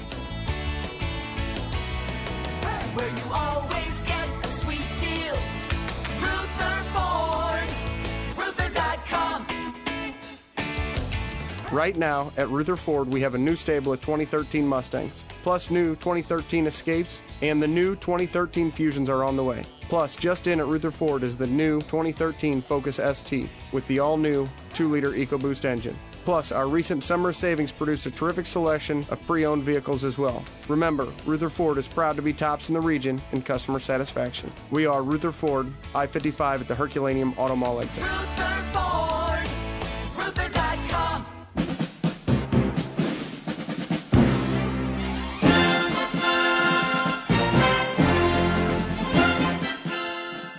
Well, you got the 18 tonight on J98 The Boot, Glenn Johnson and Dennis Pinkley, and it's an A type of ball game, too. 14-14, Crystal City and St. Vincent all tied up after a 64-yard drive by the St. Vincent Indians. First possession out of the halftime. They cap it off with a 1-yard touchdown run by their quarterback, Trent Elder. Now on the kick return, here comes Saudy. He fielded this all the way back at the 1-yard line, runs it up the middle, then cuts right, and he's brought down up at about the 25-yard line. Return of 24 yards for Saudy, and Crystal City takes over at the 25. Well, you're right, Glenn. Rischerity, he's got one heck of a leg. He booted that ball.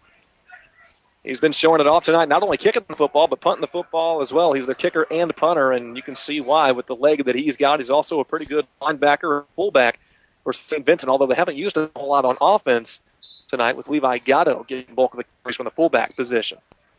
Crystal City's first possession on offense, they'll start it at the 25-yard line and go to work. They've been passing the ball with effectiveness tonight. 224 yards passing for Pollock, 143 of those yards to Justin Morris, and 2 touchdowns.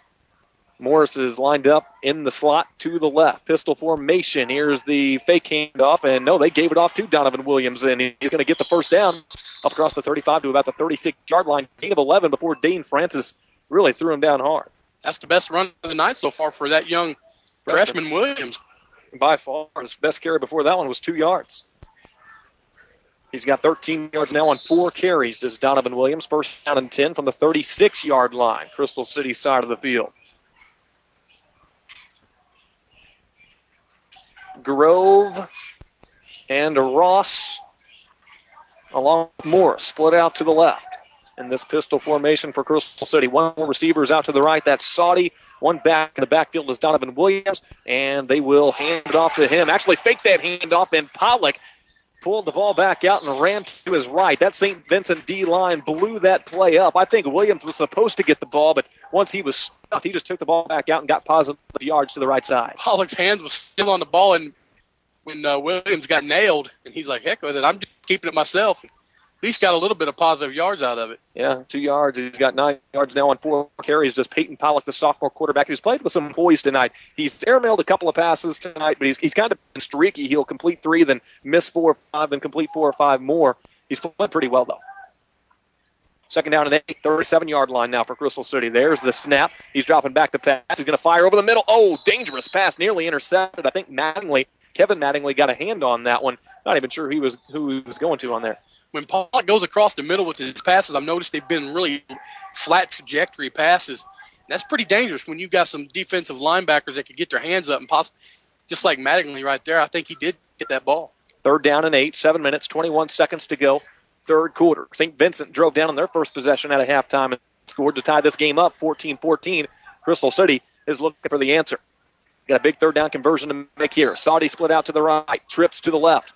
The quarterback working from the pistol is Peyton Pollock, the great football name. Low snap, and he is under pressure. The blitz comes. Rischerity gets there first, and then Robbie Wingeter, and then Alex Winkler in there to finish him off. A big sack and a fourth down coming up. Big defensive stop there for St. Vincent. And Rischerity, Winkler, and Wingeter all right in there at about the same time. I think Rischerity hit him first. The big hit came from Wingeter, and then Winkler just blew him up to finish it. It's the first punt of the night for this Crystal City team. Crystal City sending out Cody Emfeld, big number 84, to punt this football away. 4th and 16 from their own 29-yard line. It's Elder back to return, and the punt is a high end-over-end kick. Not a lot of distance on this, a lot of hang time, and it takes a St. Vincent bounce. Saudy's going to down it at the 42. That's only 13 yards on your net punt there for Crystal City. So St. Vincent is really set up. Infield had a lot of St. Vincent blue in front of him that time, so he had to kind of short step it to get that ball off. And that punt really looked and showed. St. Vincent just has 42 yards to cover. And, the Indians have notoriously been slow starters this season. They seem to play their best football in the second half. We certainly saw that right out of the break. Can they keep it up? We'll see. Elder will work from the shotgun. Mattingly will be split out wide right. Gatto in the slot to the left. And then Francis and Grimmaud out wide left. Winkler the back in the backfield as the play comes in from the sideline to Elder. And it's taken a while for that play to come in. Play clock is down to 8 seconds before they finally get the play call. Now can they get the ball snapped in time? 5 seconds, down to 4 on the play clock. 3, and there's the snap. Delayed handoff, Winkler. He's brought down immediately. Nowhere to go. And a loss of about 4 yards for Winkler. Trevor Short, number 57 for Crystal City, in on that first initial contact. Tyler Perry in there as well, and I think Linderer helped make the stop. They gave him forward progress for a loss of 3 for Alex Winkler. It was by far his worst carry of the ball game. 2nd down and 13 from the 45-yard line. Shotgun snap, Elder. Elder drops back to pass, fires right in and out of the hands of Mattingly. He had a little crease towards the inside. He wanted to make that catch and run with it, try to split 2 defenders, but instead dropped the football, and you got 3rd and long coming up. Oh, he was. Mattingly was behind the linebacker, just in front of that defensive back, just in and out of his hands. That breaks a streak of 3 straight completions by Trent Elder. And now it's 3rd down and 12. And we haven't seen on this drive through 2 plays, Elder run with the football, which was so successful for him on that last drive. Trips to the left, 1 receiver right is Mattingly from the shotgun. Trent Elder takes the snap, and he's going to run this time to the right side. He's trying to get the edge. He's got the edge. He's up to the 40. Cuts it back inside to the 30. Oh, makes a man miss. The flag comes out. He's gone. End zone for the touchdown. What is the flag, though? Is this going to come back? As it stands right now, that's a 45-yard touchdown run by quarterback Trent Elder. And where in the world was Elder in that first half of this running attack? Because I tell you, coming out of halftime, it's just been all Elder. That flag, the way it was thrown at the 35-yard line, looked like maybe a block in the back or a hold on St. Vincent, but it could be anything. The Indians are hoping it's against Crystal City, so they can get that. It was Glenn against this St. Vincent team for a block in the back. Goes against the Indians. That'll be penalty number 5. Each team's committed 5. That's a big, because that's a 3rd down and 12, a 45-yard touchdown run that just got taken off the board. That takes points off the boards. That hurts. But so far, coming out in this second half, this Crystal City team cannot stop number 13, Elder. On that quarterback keeper, it's come up big. And it's big runs every time. And you wonder if maybe St. Vincent didn't just find something not only for this game with Elder, but maybe for the future, get him a little more touches. I mean, he has carried the ball this season for some pretty good yardage numbers and touchdowns. He's got 49 attempts for 235 yards and 3 scores. Coming into this game. Added his 4th rushing touchdown this half. So now it's 3rd down and 14 after the penalty. And now here's a pump and go pass. Has Francis over the middle, wide open at 30. Cuts up the middle to the 25-yard line. They'll pick up the 1st down. The tempo for this St. Vincent squad is just dramatically increased coming out of the second half. I don't know what Coach Sauer said to them, but these kids are fired up. 23 yards on the catch by Francis. And Trent Elder, he's looked good running the football, and it seems to open up stuff in the passing game for him. He's got receivers running open downfield now. He didn't have that in the first half. No, not at all, and they're wide open. 1st down and 10 from the 25. A quarter of the field to go for St. Vincent to take the lead. 5 minutes, 20 seconds left to go. 3rd quarter, delayed handoff. Gatto with a stiff arm, breaks a tackle, but can't get the rest of the defense off his back. He's going nowhere, running to the left side. Pretty good stiff arm, but good game tackling by Crystal City to run him down. Yeah, right now, Crystal City, they're just flat. I mean, I'm seeing defensive backs standing flat-footed. Some linebackers standing flat-footed are not even ready for this St. Vincent offense. St. Vincent loses 2 on that run by Gatto, 2nd down and 12. Gatto now has 3 carries for 2 yards. 27-yard line is where the ball spotted. Empty backfield for Elder. Could be a running play here with the quarterback keeping it. I'd look out for that if I'm Crystal City. Trips to the right, twins to the left. Play clock down to 4 as Elder takes the snap. Here's a pump and go again. Going deep. Mattingly wide open. Hauls it in at the 5 and drops in for the touchdown. The pump and go works perfectly. St. Vincent takes the lead. And he completely blew out Morris there. Morris has been a key player for this Crystal City team. And to get beat that bad, I think he was thinking he was going to have some safety help there from Saudi and didn't receive it. That's a big defensive mistake here for Crystal City. Mattingly's second touchdown of the season, and you look at that matchup and you think speed-wise, Morris has definitely got him on that one. He bit on the little pump, and then size-wise, Mattingly's definitely got him. Now Rischerity for the extra point. This kid might be able to kick in college. St. Vincent's had a history of good kickers, and this is another one who just booms that extra point through. They got to go fetch that out of that neighbor's house back behind there because it went across the fence. I see a guy crossing the fence right now. Wow, 21-14. St. Vincent has scored 14 unanswered out of halftime to take a one-score lead with 4:27 to play in the third quarter. We're back in 30 seconds. It's high school football on J98. Prearranged funerals. We're hearing more about them, but we still want to think about it later. Prearrangements can offer you peace of mind and allow you to make personal decisions for the service. It ensures that your personal wishes are known and carried out. Talk with the caring professionals today at Miller Family Funeral Home in Perryville to help complete your arrangements. Miller Family Funeral Home, committed to helping your family in your time of need. Miller Family Funeral Home in Perryville is proud to support all of Perryville's fine athletes.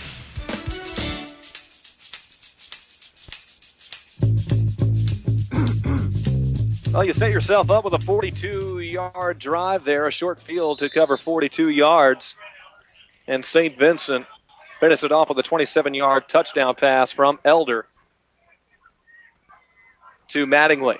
St. Louis Cardinals leading 9-1 at the end of the second inning. Yadier Molina hitting a home run in that ball game.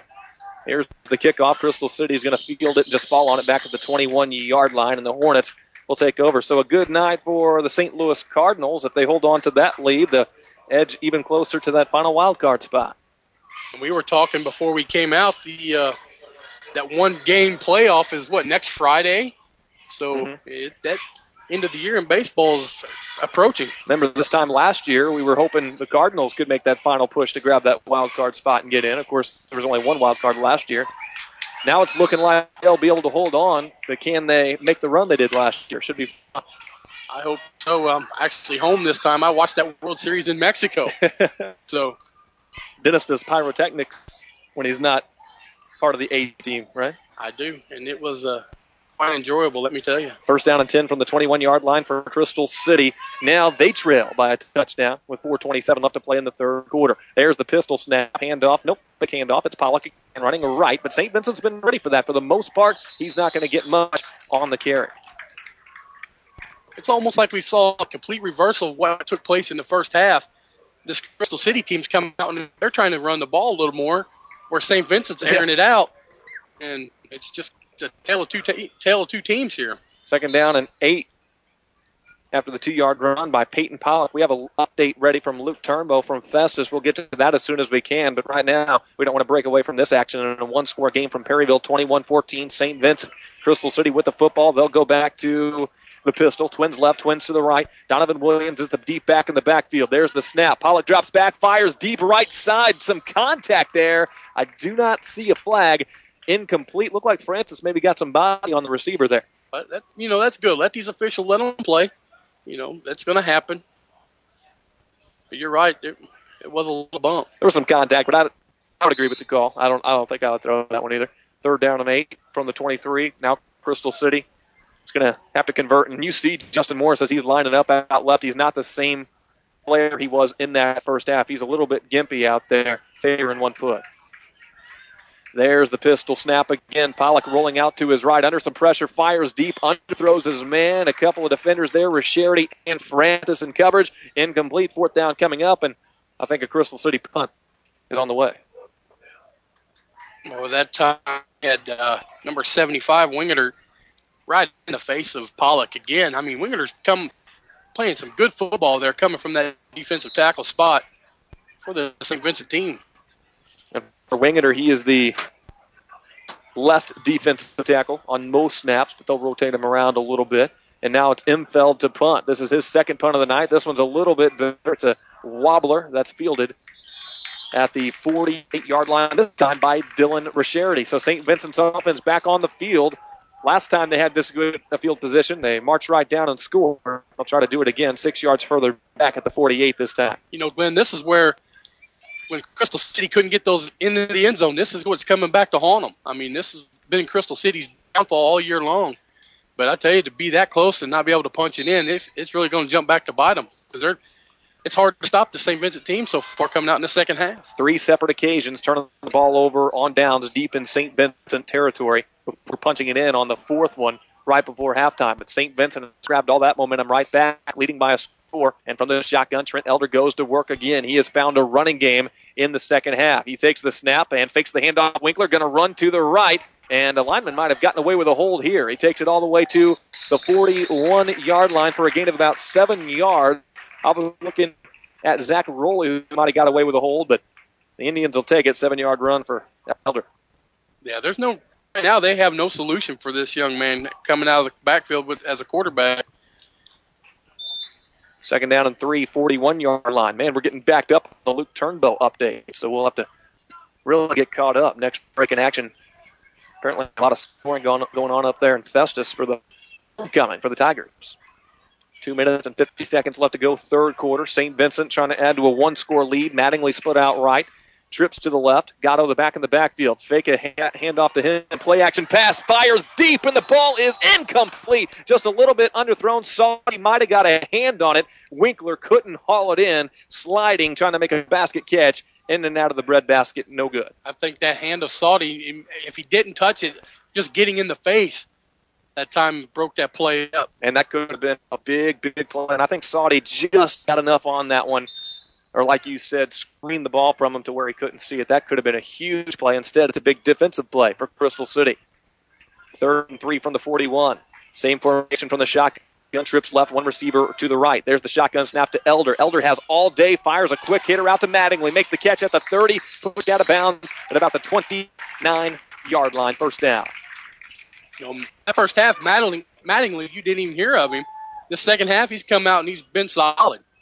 3 catches all in the second half. 74 yards on 3 catches and a touchdown for Kevin Mattingly, who's a tight end most of the time for St. Vincent, or when they line up in the traditional offensive attack. But most of the time in this ballgame, and all of his catches have come from this spread look where he's lined up wide to the right. 1st down and 10, ball at the 29-yard line now for St. Vincent. This drive started at the 48-yard line. They picked up 21 of the yards they needed. Elder from the shotgun, plenty of time on the play clock as they go without a huddle and bring it to the line. They get the play called in from the sideline with Coach Rowland, Coach Sauer, and now St. Vincent wants to take a timeout. They didn't like what they saw. 21-14, Indians on top, 2:31 to play, third quarter. Let's get the update from Luke Turnbow from Festus. It's homecoming here at Festus High School, and we have a great football game. It is 20-19, the Festus Tigers over the North County Raiders. The Raiders answer with a touchdown as we get the third quarter going at the 7:33 mark. It was a 76-yard drive, 1-yard run into the end zone, a sneak by Wyatt Thompson, the quarterback. Extra point, however, it came up short. So that could be costly as we get later in the game. Compton on that drive, a big 31-yard pass play to Jacob Whitwell. Whitwell would be nice to have on your fantasy high school team if there was such a thing. He has over 100 yards receiving now with a touchdown. But Festus leads the Raiders 20-19, 7:33 to go in the third quarter. Luke Turnbow a year and a half ago didn't know what fantasy football was, Dennis. We got him started. Now he's on the computer nonstop. We created a monster when it comes to fantasy football. Now he's thinking of high school kids as fantasy players. Oh, my goodness. Country Luke Turnbow into his fantasy football. We've got another update to come from that ball game, another score since then. We'll keep you in suspense, though, until then, as we're back and ready to play in this ball game. A 1st and 10 for St. Vincent at the Crystal City 29-yard line after a timeout. 2:31 to play, and St. Vincent sends Winkler in motion from left to right. He's going to get the handoff, looking for the edge. He's got the 30 up to the sideline to the 25, out of bounds right around the 20-yard line. A gain of around 9 yards, depending on exactly where they spot him. But a good job there, Winkler getting the edge. And that time you're letting him get the edge. I mean, that's his speed there come through. I mean, this Winkler kid, he's had a good night defensively. He got burned early, but he's got that good touchdown run that he had earlier on as well. Not as much involved in the offense so far in the second half up until that run. He carries it for 9 yards, make it 10 yards, and a first down at the 19-yard line. Indians move the chains, and now they're trying to move the scoreboard, or at least the numbers on it. From the shotgun, it's Elder with trips left, one receiver right. It's Mattingly. Mattingly's the big weapon this second half. There's the shotgun snap and a handoff left side. Gatto running left and then cuts it back up inside, up near the 10-yard line for a nice run. But more impressive was the hole he had. St. Vincent's O-line opened it up. I'm looking at this team for St. Vincent, and they have quite a few juniors. I mean, that's a good thing because you got some kids coming back, and I'm talking about the quarterback here, number 13, Elder. And Gatto, he's coming back. He'll be a senior for next year. That's all stuff that you're going to grow on as this year goes on. And Elder's actually a senior, but the rest of them, you're right, all juniors for the most part for St. Vincent in some key positions other than the wide receiver spot. Alex Winkler is a key junior that's going to be back. Here's the handoff. It's Gatto. Gatto makes one-man miss, cuts it up inside, gets inside the 5. Should be enough for a first down and a first and goal to come for Levi Gatto. Early on in that first half, we were talking to this Crystal City team was winning up front, but right now St. Vincent's offensive line is really kind of taking over this game, clearing out some lanes for the quarterback and the running backs to get some good running room. And they're just so depleted on offense and defense with all the injuries that they've had that the guys that are playing right now on both sides, a lot of them probably aren't used to getting this much playing time, so might be getting worn down at this point. First down and goal from the 6. There's the shotgun snap. LT running right. Makes one-man miss before he's upended for a gain of a couple on the play. Make it 4 yards for Trent Elder down to the 2-yard line. A minute left to go in the third quarter by the time they snap this next football. Another receiver checking in for St. Vincent, or a different receiver in there for Francis is Nathan Carroll. He'll be split out to the left. Elder's going to come up under center. And on second and goal from the 2-yard line. Under center, Elder takes the snap, keeps it to the right side, but he's stuffed. He's not going to get anywhere. Still made at the line of scrimmage. Third and goal coming up, a pivotal down for St. Vincent. That's where it's hard to score when you got some big defensive linemen like this Crystal City team does. To try to penetrate on that short yardage, that's pretty tough to do. Give Elder 1 yard, third down and goal. 20 seconds left to go in the quarter. They'll have to snap this ball as the play clock is about 2 seconds ahead of the game clock. Elder with 10 seconds on the clock. Under center again. He's already got one touchdown run tonight. He'll hand it off to Winkler. Winkler running right, scoots into the end zone, touchdown. Finishes it off with a bang, and St. Vincent's in there for a 2-score lead, 27-14. For a little guy, he was physical right there. He just lowered his head and just plowed his way through. Come out running on the other side. That's what you like to see. Winkler's up to 7 touchdowns now, rushing on the season. He's had a good game. Now 27-14. Charity, he's almost been automatic tonight on his extra points, and that's good to have in the kicking game, a big weapon like Dylan Risharity. Elder to hold with 3.5 seconds on the clock in the third quarter, but first, a whistle. You see even the ball man that's back there catching the punt or the extra point. He's even scooting back. Well, look at him back there. He's taking a couple steps back because he knows Risharity's going to boot this thing. Yeah, there's a fence back there, and he's standing at the fence. He can't go back any further. He's probably thinking, please don't kick it over this fence again. I don't want to go over there. Neighbors are probably like, get off my lawn. Please do not retrieve the footballs from our yard. We're keeping the next one. Still don't know what the whistle was on the extra point. Looks like a penalty that was declined. So here comes St. Vincent back to the line. Trying to make it a 14-point game. 27-14 as it stands right now. Elder to hold. There's the snap. The hold is good. The kick is up, and it is good. And he didn't quite put as much leg on that one. He had some mercy for the ball boy. 28-14. St. Vincent leads it with 3.5 seconds left in the third quarter. Let's get you that update from Luke Turnbow from Festus. Well, the Festus Tigers return the favor immediately on the kickoff. This is the second kickoff return for a touchdown. It was a squib kick by North County. Austin Cook picked it up at about the 33-yard line and just went down the sideline. Nobody picked him up, and he took it into the end zone. Extra point good. The Tigers of Festus lead North County 27-19, 7:22 to go in the third. Man, great game up in Festus. It's a battle, and we knew it would be. I mean, both teams, one was coming in scoring, and the other one was coming in on a high note. Man, can't get a break. Luke's already got another update ready to go. We'll have to wait on that one before we get this kickoff. Those updates are brought to you by Colonel Bonterre, Jefferson Regional Memorial Hospital in Festus, and Lucas Smith Chrysler Center in Festus. They're keeping Old Country Luke Turnbow busy up in Festus tonight. I wish they would play his old jingle that he had last year. We smell what Luke's cooking. I don't think Luke liked that. I think he discontinued that. First down and 10.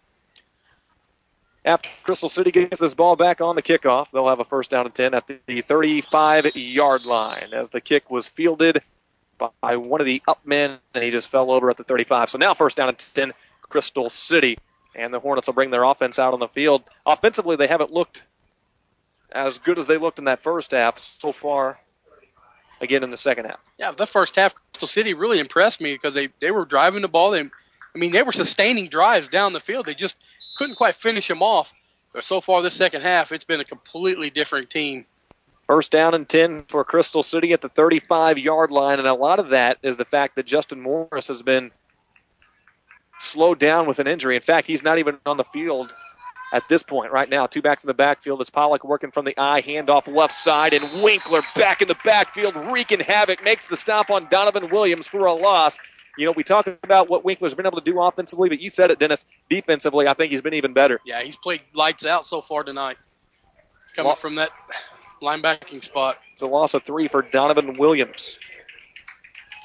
And that'll be the last play of the third quarter. It's a 28-14 lead, and it's St. Vincent leading Crystal City at home. The fourth and final quarter coming up.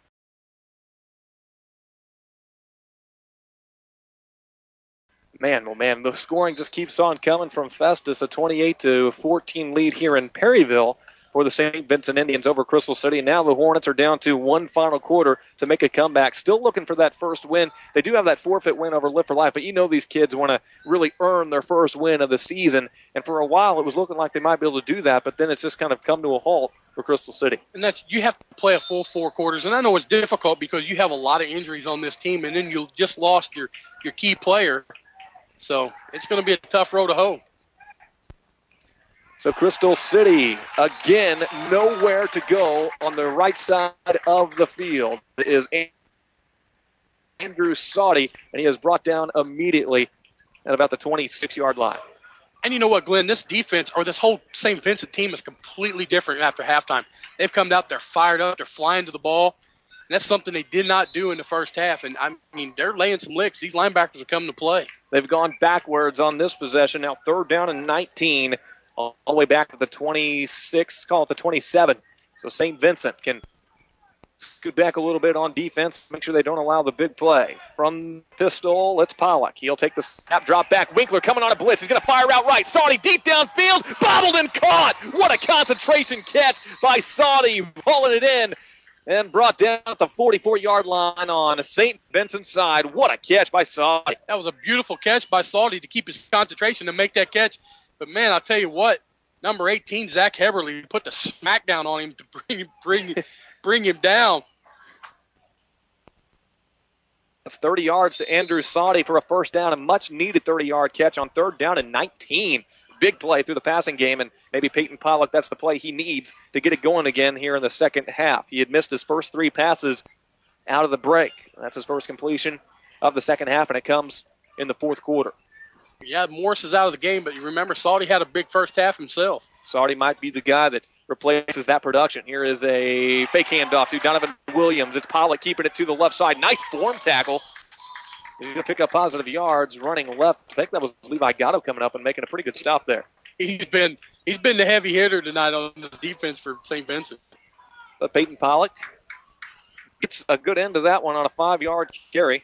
He hasn't carried the ball more than 5 yards tonight, Peyton Pollock, but he's done a nice job through his passing game with a few big completions down the field. 2nd down and 5 with the ball spotted at the 40-yard line. Pollock from the pistol, trips left, one receiver right, one back in the backfield. Here comes an option. Pollock keeps it himself, lowers the shoulder, gets across the 35 to the 34. He sure hit the ground hard. He's been taking some big hits today, but he keeps popping right back up. We might get a measurement here as that's dangerously close to a first down. At that time, Pollock had the better hit on the number 33 guy. That was enough to move the chains. First down, give Pollock 5 yards. Back 5-yard carries for Peyton Pollock. And now Crystal City taking a page out of the St. Vincent playbook. Run it with your quarterback. Try to get him some room straight up the gut. Well, both these quarterbacks are good athletes. I mean, that's a good plan to work. I mean, it's worked great for the St. Vincent squad in the second half. First down and 10. Crystal City football down by 2 scores, but still definitely in this ball game. Here is another fake handoff up the middle, and it's the quarterback running left, spins off another tackle, gets it up to the 30-yard line. Inside the 30, another consistent 5-yard carry or so for Peyton Pollock. The second half could be the quarterback show for both of these squads. 2nd down and 5 from the 29-yard line for Crystal City. So the Hornets have done what they needed to do so far, and that's answer back St. Vincent. Can they answer in the form of a touchdown? Trips left, one receiver right. Here's the option, pitch out, dangerous pitch to Donovan Williams, and Williams is blown up in the backfield by Dane Francis. Francis comes up and makes a big hit, and Williams loses yardage on the carry. Jesse Francis, on the tackle there for St. Vincent. Yeah, that play was a bad pitch, but really it was an ill-advised pitch because that could have been tipped and been a turnover for sure. Williams' last 2 carries, he's lost 5 yards. And now 3rd down and 7.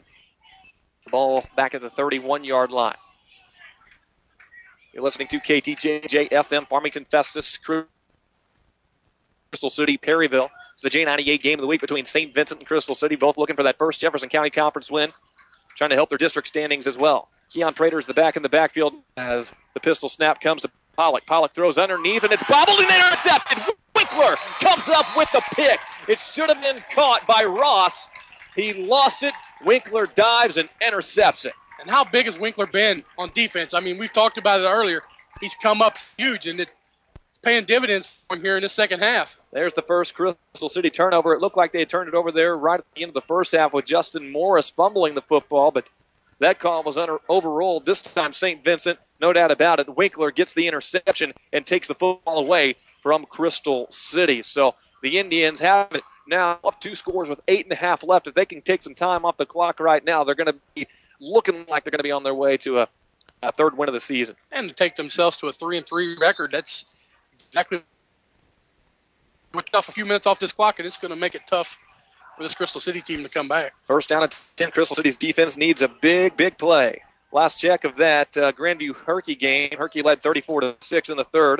Farmington leading Cape Central 26-23 over on AM 800 KREI. Looking like they're going to get a good ball game at Farmington's homecoming. Here is Winkler running left and bounces off a tackle. He's up to the 40, outside, tripped up, stays on his feet, and then eventually falls down across the 40. He was doing the grasshopper, trying to stay up.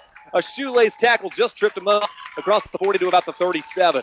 Is Winkler a hurdler in track? Because he just completely hurdled that defender and just barely shoestring just to touch him to keep him from going there to the end zone because he had that going for a score. 24 yards for Alex Winkler, his best run of the night, and it was impressive looking. He did most of it himself. Offensive line initially opened up the hole, but down the field, Winkler made a play. First down and 10 at the 37, St. Vincent football.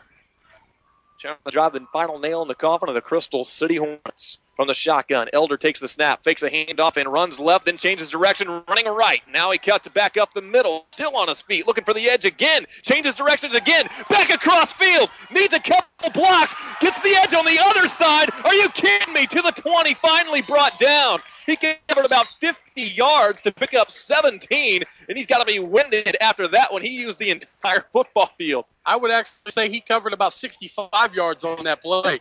But I tell you, who's he reminding you of right now? He kind of looks like last week Fredericktown's quarterback, Grimminger. Jeremy Grimminger, I mean, he's taken off, nice fake there to the running back quarterback keeper. What a nice pickup there by the Elder. So first down and 10 at the 20-yard line now for St. Vincent. How about this young man? A big second half. Hillsborough leads Windsor 53-14. Central over Potosi 33-6. St. Genevieve over Perryville 42-7. Here's a handoff right side, and then they go to Carroll. Nathan Carroll on the play, but then the ball might have come out there.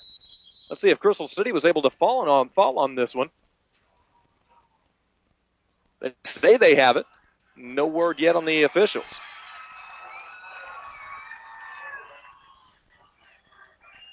On the carry, it was number 26, Lucas Janet, not Carroll, but St. Vincent does cough off the football. Who ends up falling on it? Did Crystal City fall on that, Dennis? Looks like they did, and it's going to be Crystal City football. Yeah, the Crystal City fans were responding with cheers right there. Well, they needed a big defensive stop.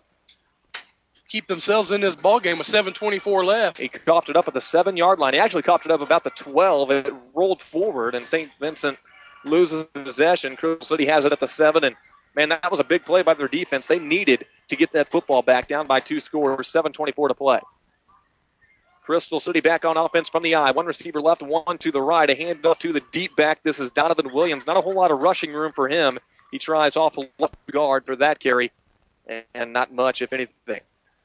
This Crystal City offense is a completely different dynamic when you don't have Morris lined up on the outside.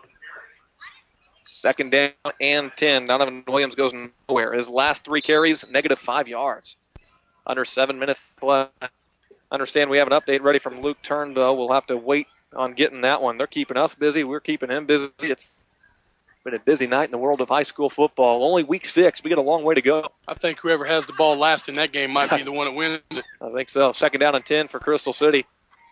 They're trying to make this a 1-score game. Here's a play blown up the backfield. St. Vincent all over it. It's a Crown Collision Center collision of the game. It was supposed to be a handoff. The ball did eventually get handed off to Williams, but man, the St. Vincent defensive front all over that play, and a big loss as Crystal City goes backwards for a loss of 3. The Fredericktown-Maplewood game's 21-20 going into the fourth quarter. Maplewood still. So the defense has stepped up in that second half so far for both these teams. 21-20 at the half. No score on that one in the third quarter at all. Third down and 13. Is this around territory, Dennis, if you're Crystal City? With just 6 minutes left, you'd have to think so, but man, if you're backed up like this on 4th and 13, I don't know if you want to try it. You'd have to punt the ball away here. You've got less than 6 minutes left in the game. I mean, if you don't make it, you're giving St. Vincent the ball right at their goal. We're going to get a timeout on the field. That is Crystal City taking the timeout with 5:45 and counting left to play in the fourth quarter, trailing by 2 scores. Now let's get to that Luke Turnbull update from Festus. Festus Tigers getting a little breathing room here late in the third quarter. 52-yard drive. North County tried another onside kick, and Festus picked it up, so it gave them very short field position. 16-yard run by Corey Carr into the end zone. Extra point good. Festus on top of North County now by 9, 34-25. 40 seconds to go in the third quarter. And those updates brought to you by Kernan Auto Body and Bon Pierre, Jefferson Regional Memorial Hospital in Festus, Lucas Smith Chrysler Center in Festus as well. It's a 28-14 lead.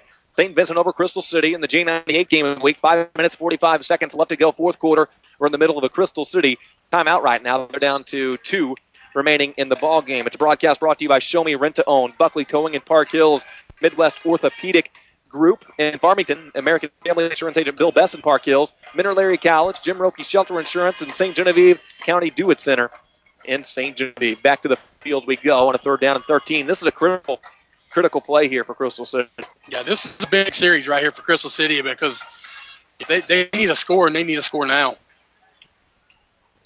All the way back at their own 4-yard line. They've got to cover 96 yards just to get it back to a 1-score game. And they've got to convert on a third down and 13. Here's a handoff right up the middle. Donovan Williams. He's trying to break tackles, lowers his shoulder, gets it all the way up to the 15. It's going to be short of the first down by a couple yards, but that sets you up on 4th and manageable. And now it's maybe not such a difficult decision to go forward on 4th down by 2 scores. It looked like they tried to send their punter out, but they called him back. I would almost go for it now that you only need 2 yards. In fact, it's closer to 1 yard here, and I think Crystal City is going to go for it. 4th down and 1 with 5:15 to go. Offense stays on the field from the pistol. Peyton Pollock with Williams, the back in the backfield. Hands it off to him. He tries the left side, and I don't think he got it. And St. Vincent's defense is going to come up with another big stop. How many times have we seen St. Vincent get into the backfield and make stops tonight? They have been all over the place defensively. They have. They played some good football, and it's all been but one right there in the front, right in the trenches. And that's a tough one for Crystal City. You just need 1 yard to keep this drive going, and you can't do it. And you'd have to think with Alex Poley in the game or even Justin Morris in the game, you would be able to pick up that 1 yard, but you got a couple of freshman tailbacks trying to pick up 1 yard against varsity football players. It's not an easy task for the youngsters. Yeah, well, there's a lot of freshmen playing right now for this Crystal City team. 1st and 10 from the 13-yard line of Crystal City. Indians, one final nail in the coffin away from putting this one out. Here is a handoff, left side Winkler. His forward progress is stopped, and he's going to get nothing under 5 minutes to play in the ball game. Yeah, if you're Crystal City, you have to shut them down here because one more score and this game's pretty much in the wraps. And for St. Vincent, you're not even so much worried about scoring as you are just taking time off the clock. Drain that clock all the way down to about 1 second each time you head to the line. Play clock I'm talking about. Union leads DeSoto 12-0. That's in the third quarter. Valley Catholic over Jefferson 48-14 also in the third. St. Pius over Cuba 14-8.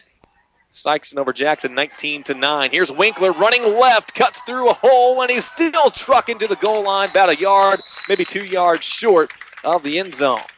That's about a 12-yard run there by Alex Winkler. And eventually we're going to have to name a player of the game, which is brought to you by Unico Bank and Potosi and Deloge. And Alex Winkler, Trent Elder, and even Levi Gatto are all making strong cases tonight. They're all throwing their name in the hat. It's going to be a tough one. 1st and goal from the 1. Winkler's got 2 touchdowns in this game. Trent Elder has a touchdown pass and a touchdown run. Kevin Mattingly has a touchdown reception.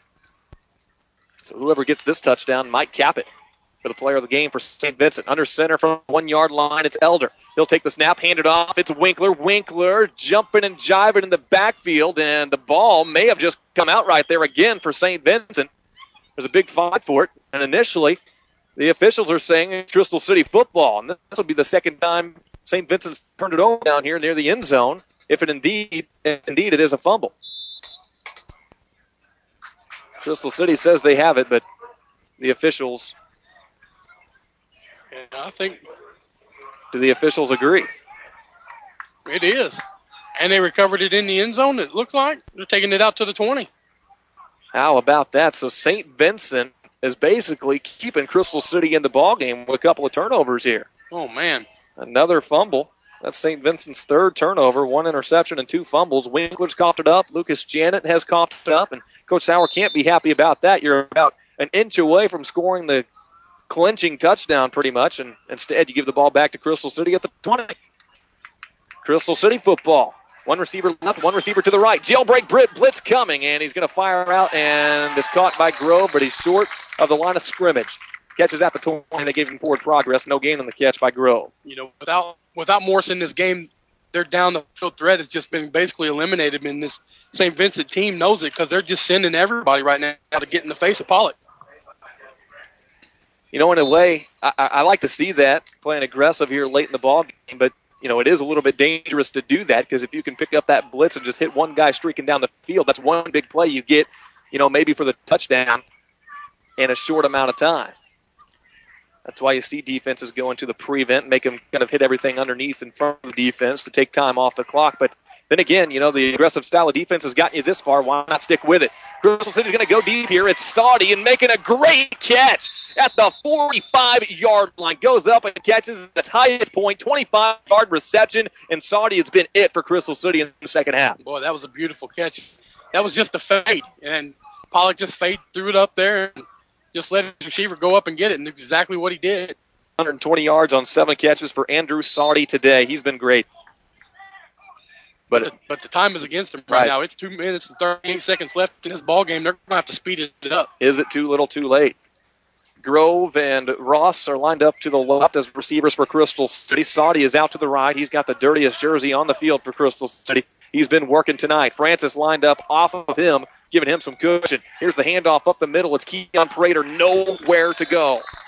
Bottled up at the line of scrimmage and brought down. Mattingly in there on the tackle along with Wingeter. You know, Glenn, I know you want to try to keep a balanced offense attack going, but you have 2 minutes left in this game. Don't you think you need to get a little sense of urgency going here and try to air this ball out? Because that's what got you here in the first half was airing those balls out, and you virtually eliminated that threat. The reason you keep a balanced attack is to set yourself up for later in the ballgame. Well, it's later in the ballgame. You've got to air it out now. You're down by 2 scores. Here's the snap, 2nd down and 9. Pollock under some pressure, fires out to the left. The ball skips in there, incomplete. Or did they say hold on to that? I guess that's going to be a catch. And it goes to Ross. Ross picks up 3. Yeah, I thought it might have got one hopper. Those officials are right there on top of it. 3rd down and 7. Ross makes his first catch of the game. Joe Ross, number 13. And Crystal City just really starting to run out of time now, down to a minute 24. St. Vincent saying, take your time, boys. Trips to the left, one receiver to the right from the pistol. Pollock takes the snap. Under some pressure again, steps up in the pocket. Flag comes out, fires over the middle. Short hops his man incomplete. We'll check the flag with a minute 12 remaining. Yeah, when Crystal City comes to the line, it's taking them so long to get their plays in from the sideline, and they just don't have that kind of time right now. It was against Crystal City. I couldn't see what it was. I just saw him point. Holding against Crystal City. For Crystal, that'll be their 6th. If they declined it, take that one off the board, and they'll stay at 5. You got a 4th down and 7 coming up, so St. Vincent likes their chances of stopping them on this one play rather than backing them up. If they do, this game's over. With a minute and 12 seconds left to go. St. Vincent's trying to get to 3-3 on the season. Pollock looks a little bit confused with the play call. Now it comes in. Play clock's down to 5 seconds. There's the snap. He's going to drop straight back again. Pressure coming. He fires deep and has a man over the wrong shoulder, though. Incomplete pass. He went to his youngster and overthrew him. Mitch McConnell, freshman number 83 for this Crystal City team.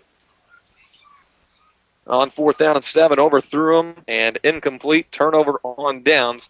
That's going to do it for Crystal City's hopes in this ballgame. It's like St. Vincent was trying to keep Crystal City in it with those 2 fumbles inside the 5-yard line. The score should probably be 42-14 right now.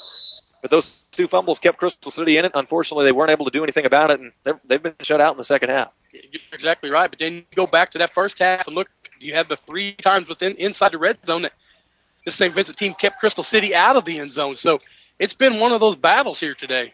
Let's see if St. Vincent wants to just kneel it down. No, they're going to pitch it out. This is Winkler. Winkler trying for the edge. He's got the 50-yard line. Cut back to the 40-yard line. Another cut back to the 35. Make it the 36. And a first down run for Alex Winkler. And St. Vincent, 12 yards for Winkler. Under a minute left in this ball game. And right now, Winkler, he's wanting to see that end zone once more. He's mad at himself for fumbling on that last drive. And he is a kid that's going to hold that against himself because he come out in the second half and he's fired up, and anything dropping that ball right in the end zone, and he knew that should have been a score. This game brought to you by Accent Marketing in Farmington, Crown Collision Center in Farmington, Donaldson Cycles in Park Hills, Fliggs Equipment, St. Genevieve Auto Centers in Bonne Terre. Now St. Vincent will go to victory formation. We're going to see the Tampa Bay Buccaneers charge the line here. We actually did. Crystal City came at it a little bit hard. They're still playing. Kneel down. And we'll get one more of those, and this one's going to come to an end. It's a broadcast brought to you by Miller Family Funeral Home in Perryville, Rogers Mercantile in Perryville, Warner Auto Body in Perryville, and Gebhardt's Auto Repair in Perryville, along with Bank of Bloomsdale in Crystal City, L&R Furniture in Crystal City, EO Lumber Company in Perryville, Jefferson Regional Medical Center, McFarland Travel in Festus, Comtree in Festus, YMCA of Jefferson County, Plaza Tire Service of Festus, Essence Shop Pharmacies in Festus, Cecil Whitaker's Pizza in Festus, Farm Bureau Agent Alan Depew in Festus, Jefferson County Orthopedics in Festus, and Harold's Market in Imperial. Kneel down is done. This game is done. It's a 28-14 win for St. Vincent. They'll go to 1-2 in conference play and 3-3 overall. Crystal City is now 1-5, 0-3 in the conference. You look at this game and so many different possible turning points for Crystal City in that first half, and they weren't able to take advantage of some big-time situations deep in St. Vincent territory, turning the ball over on downs 3 times.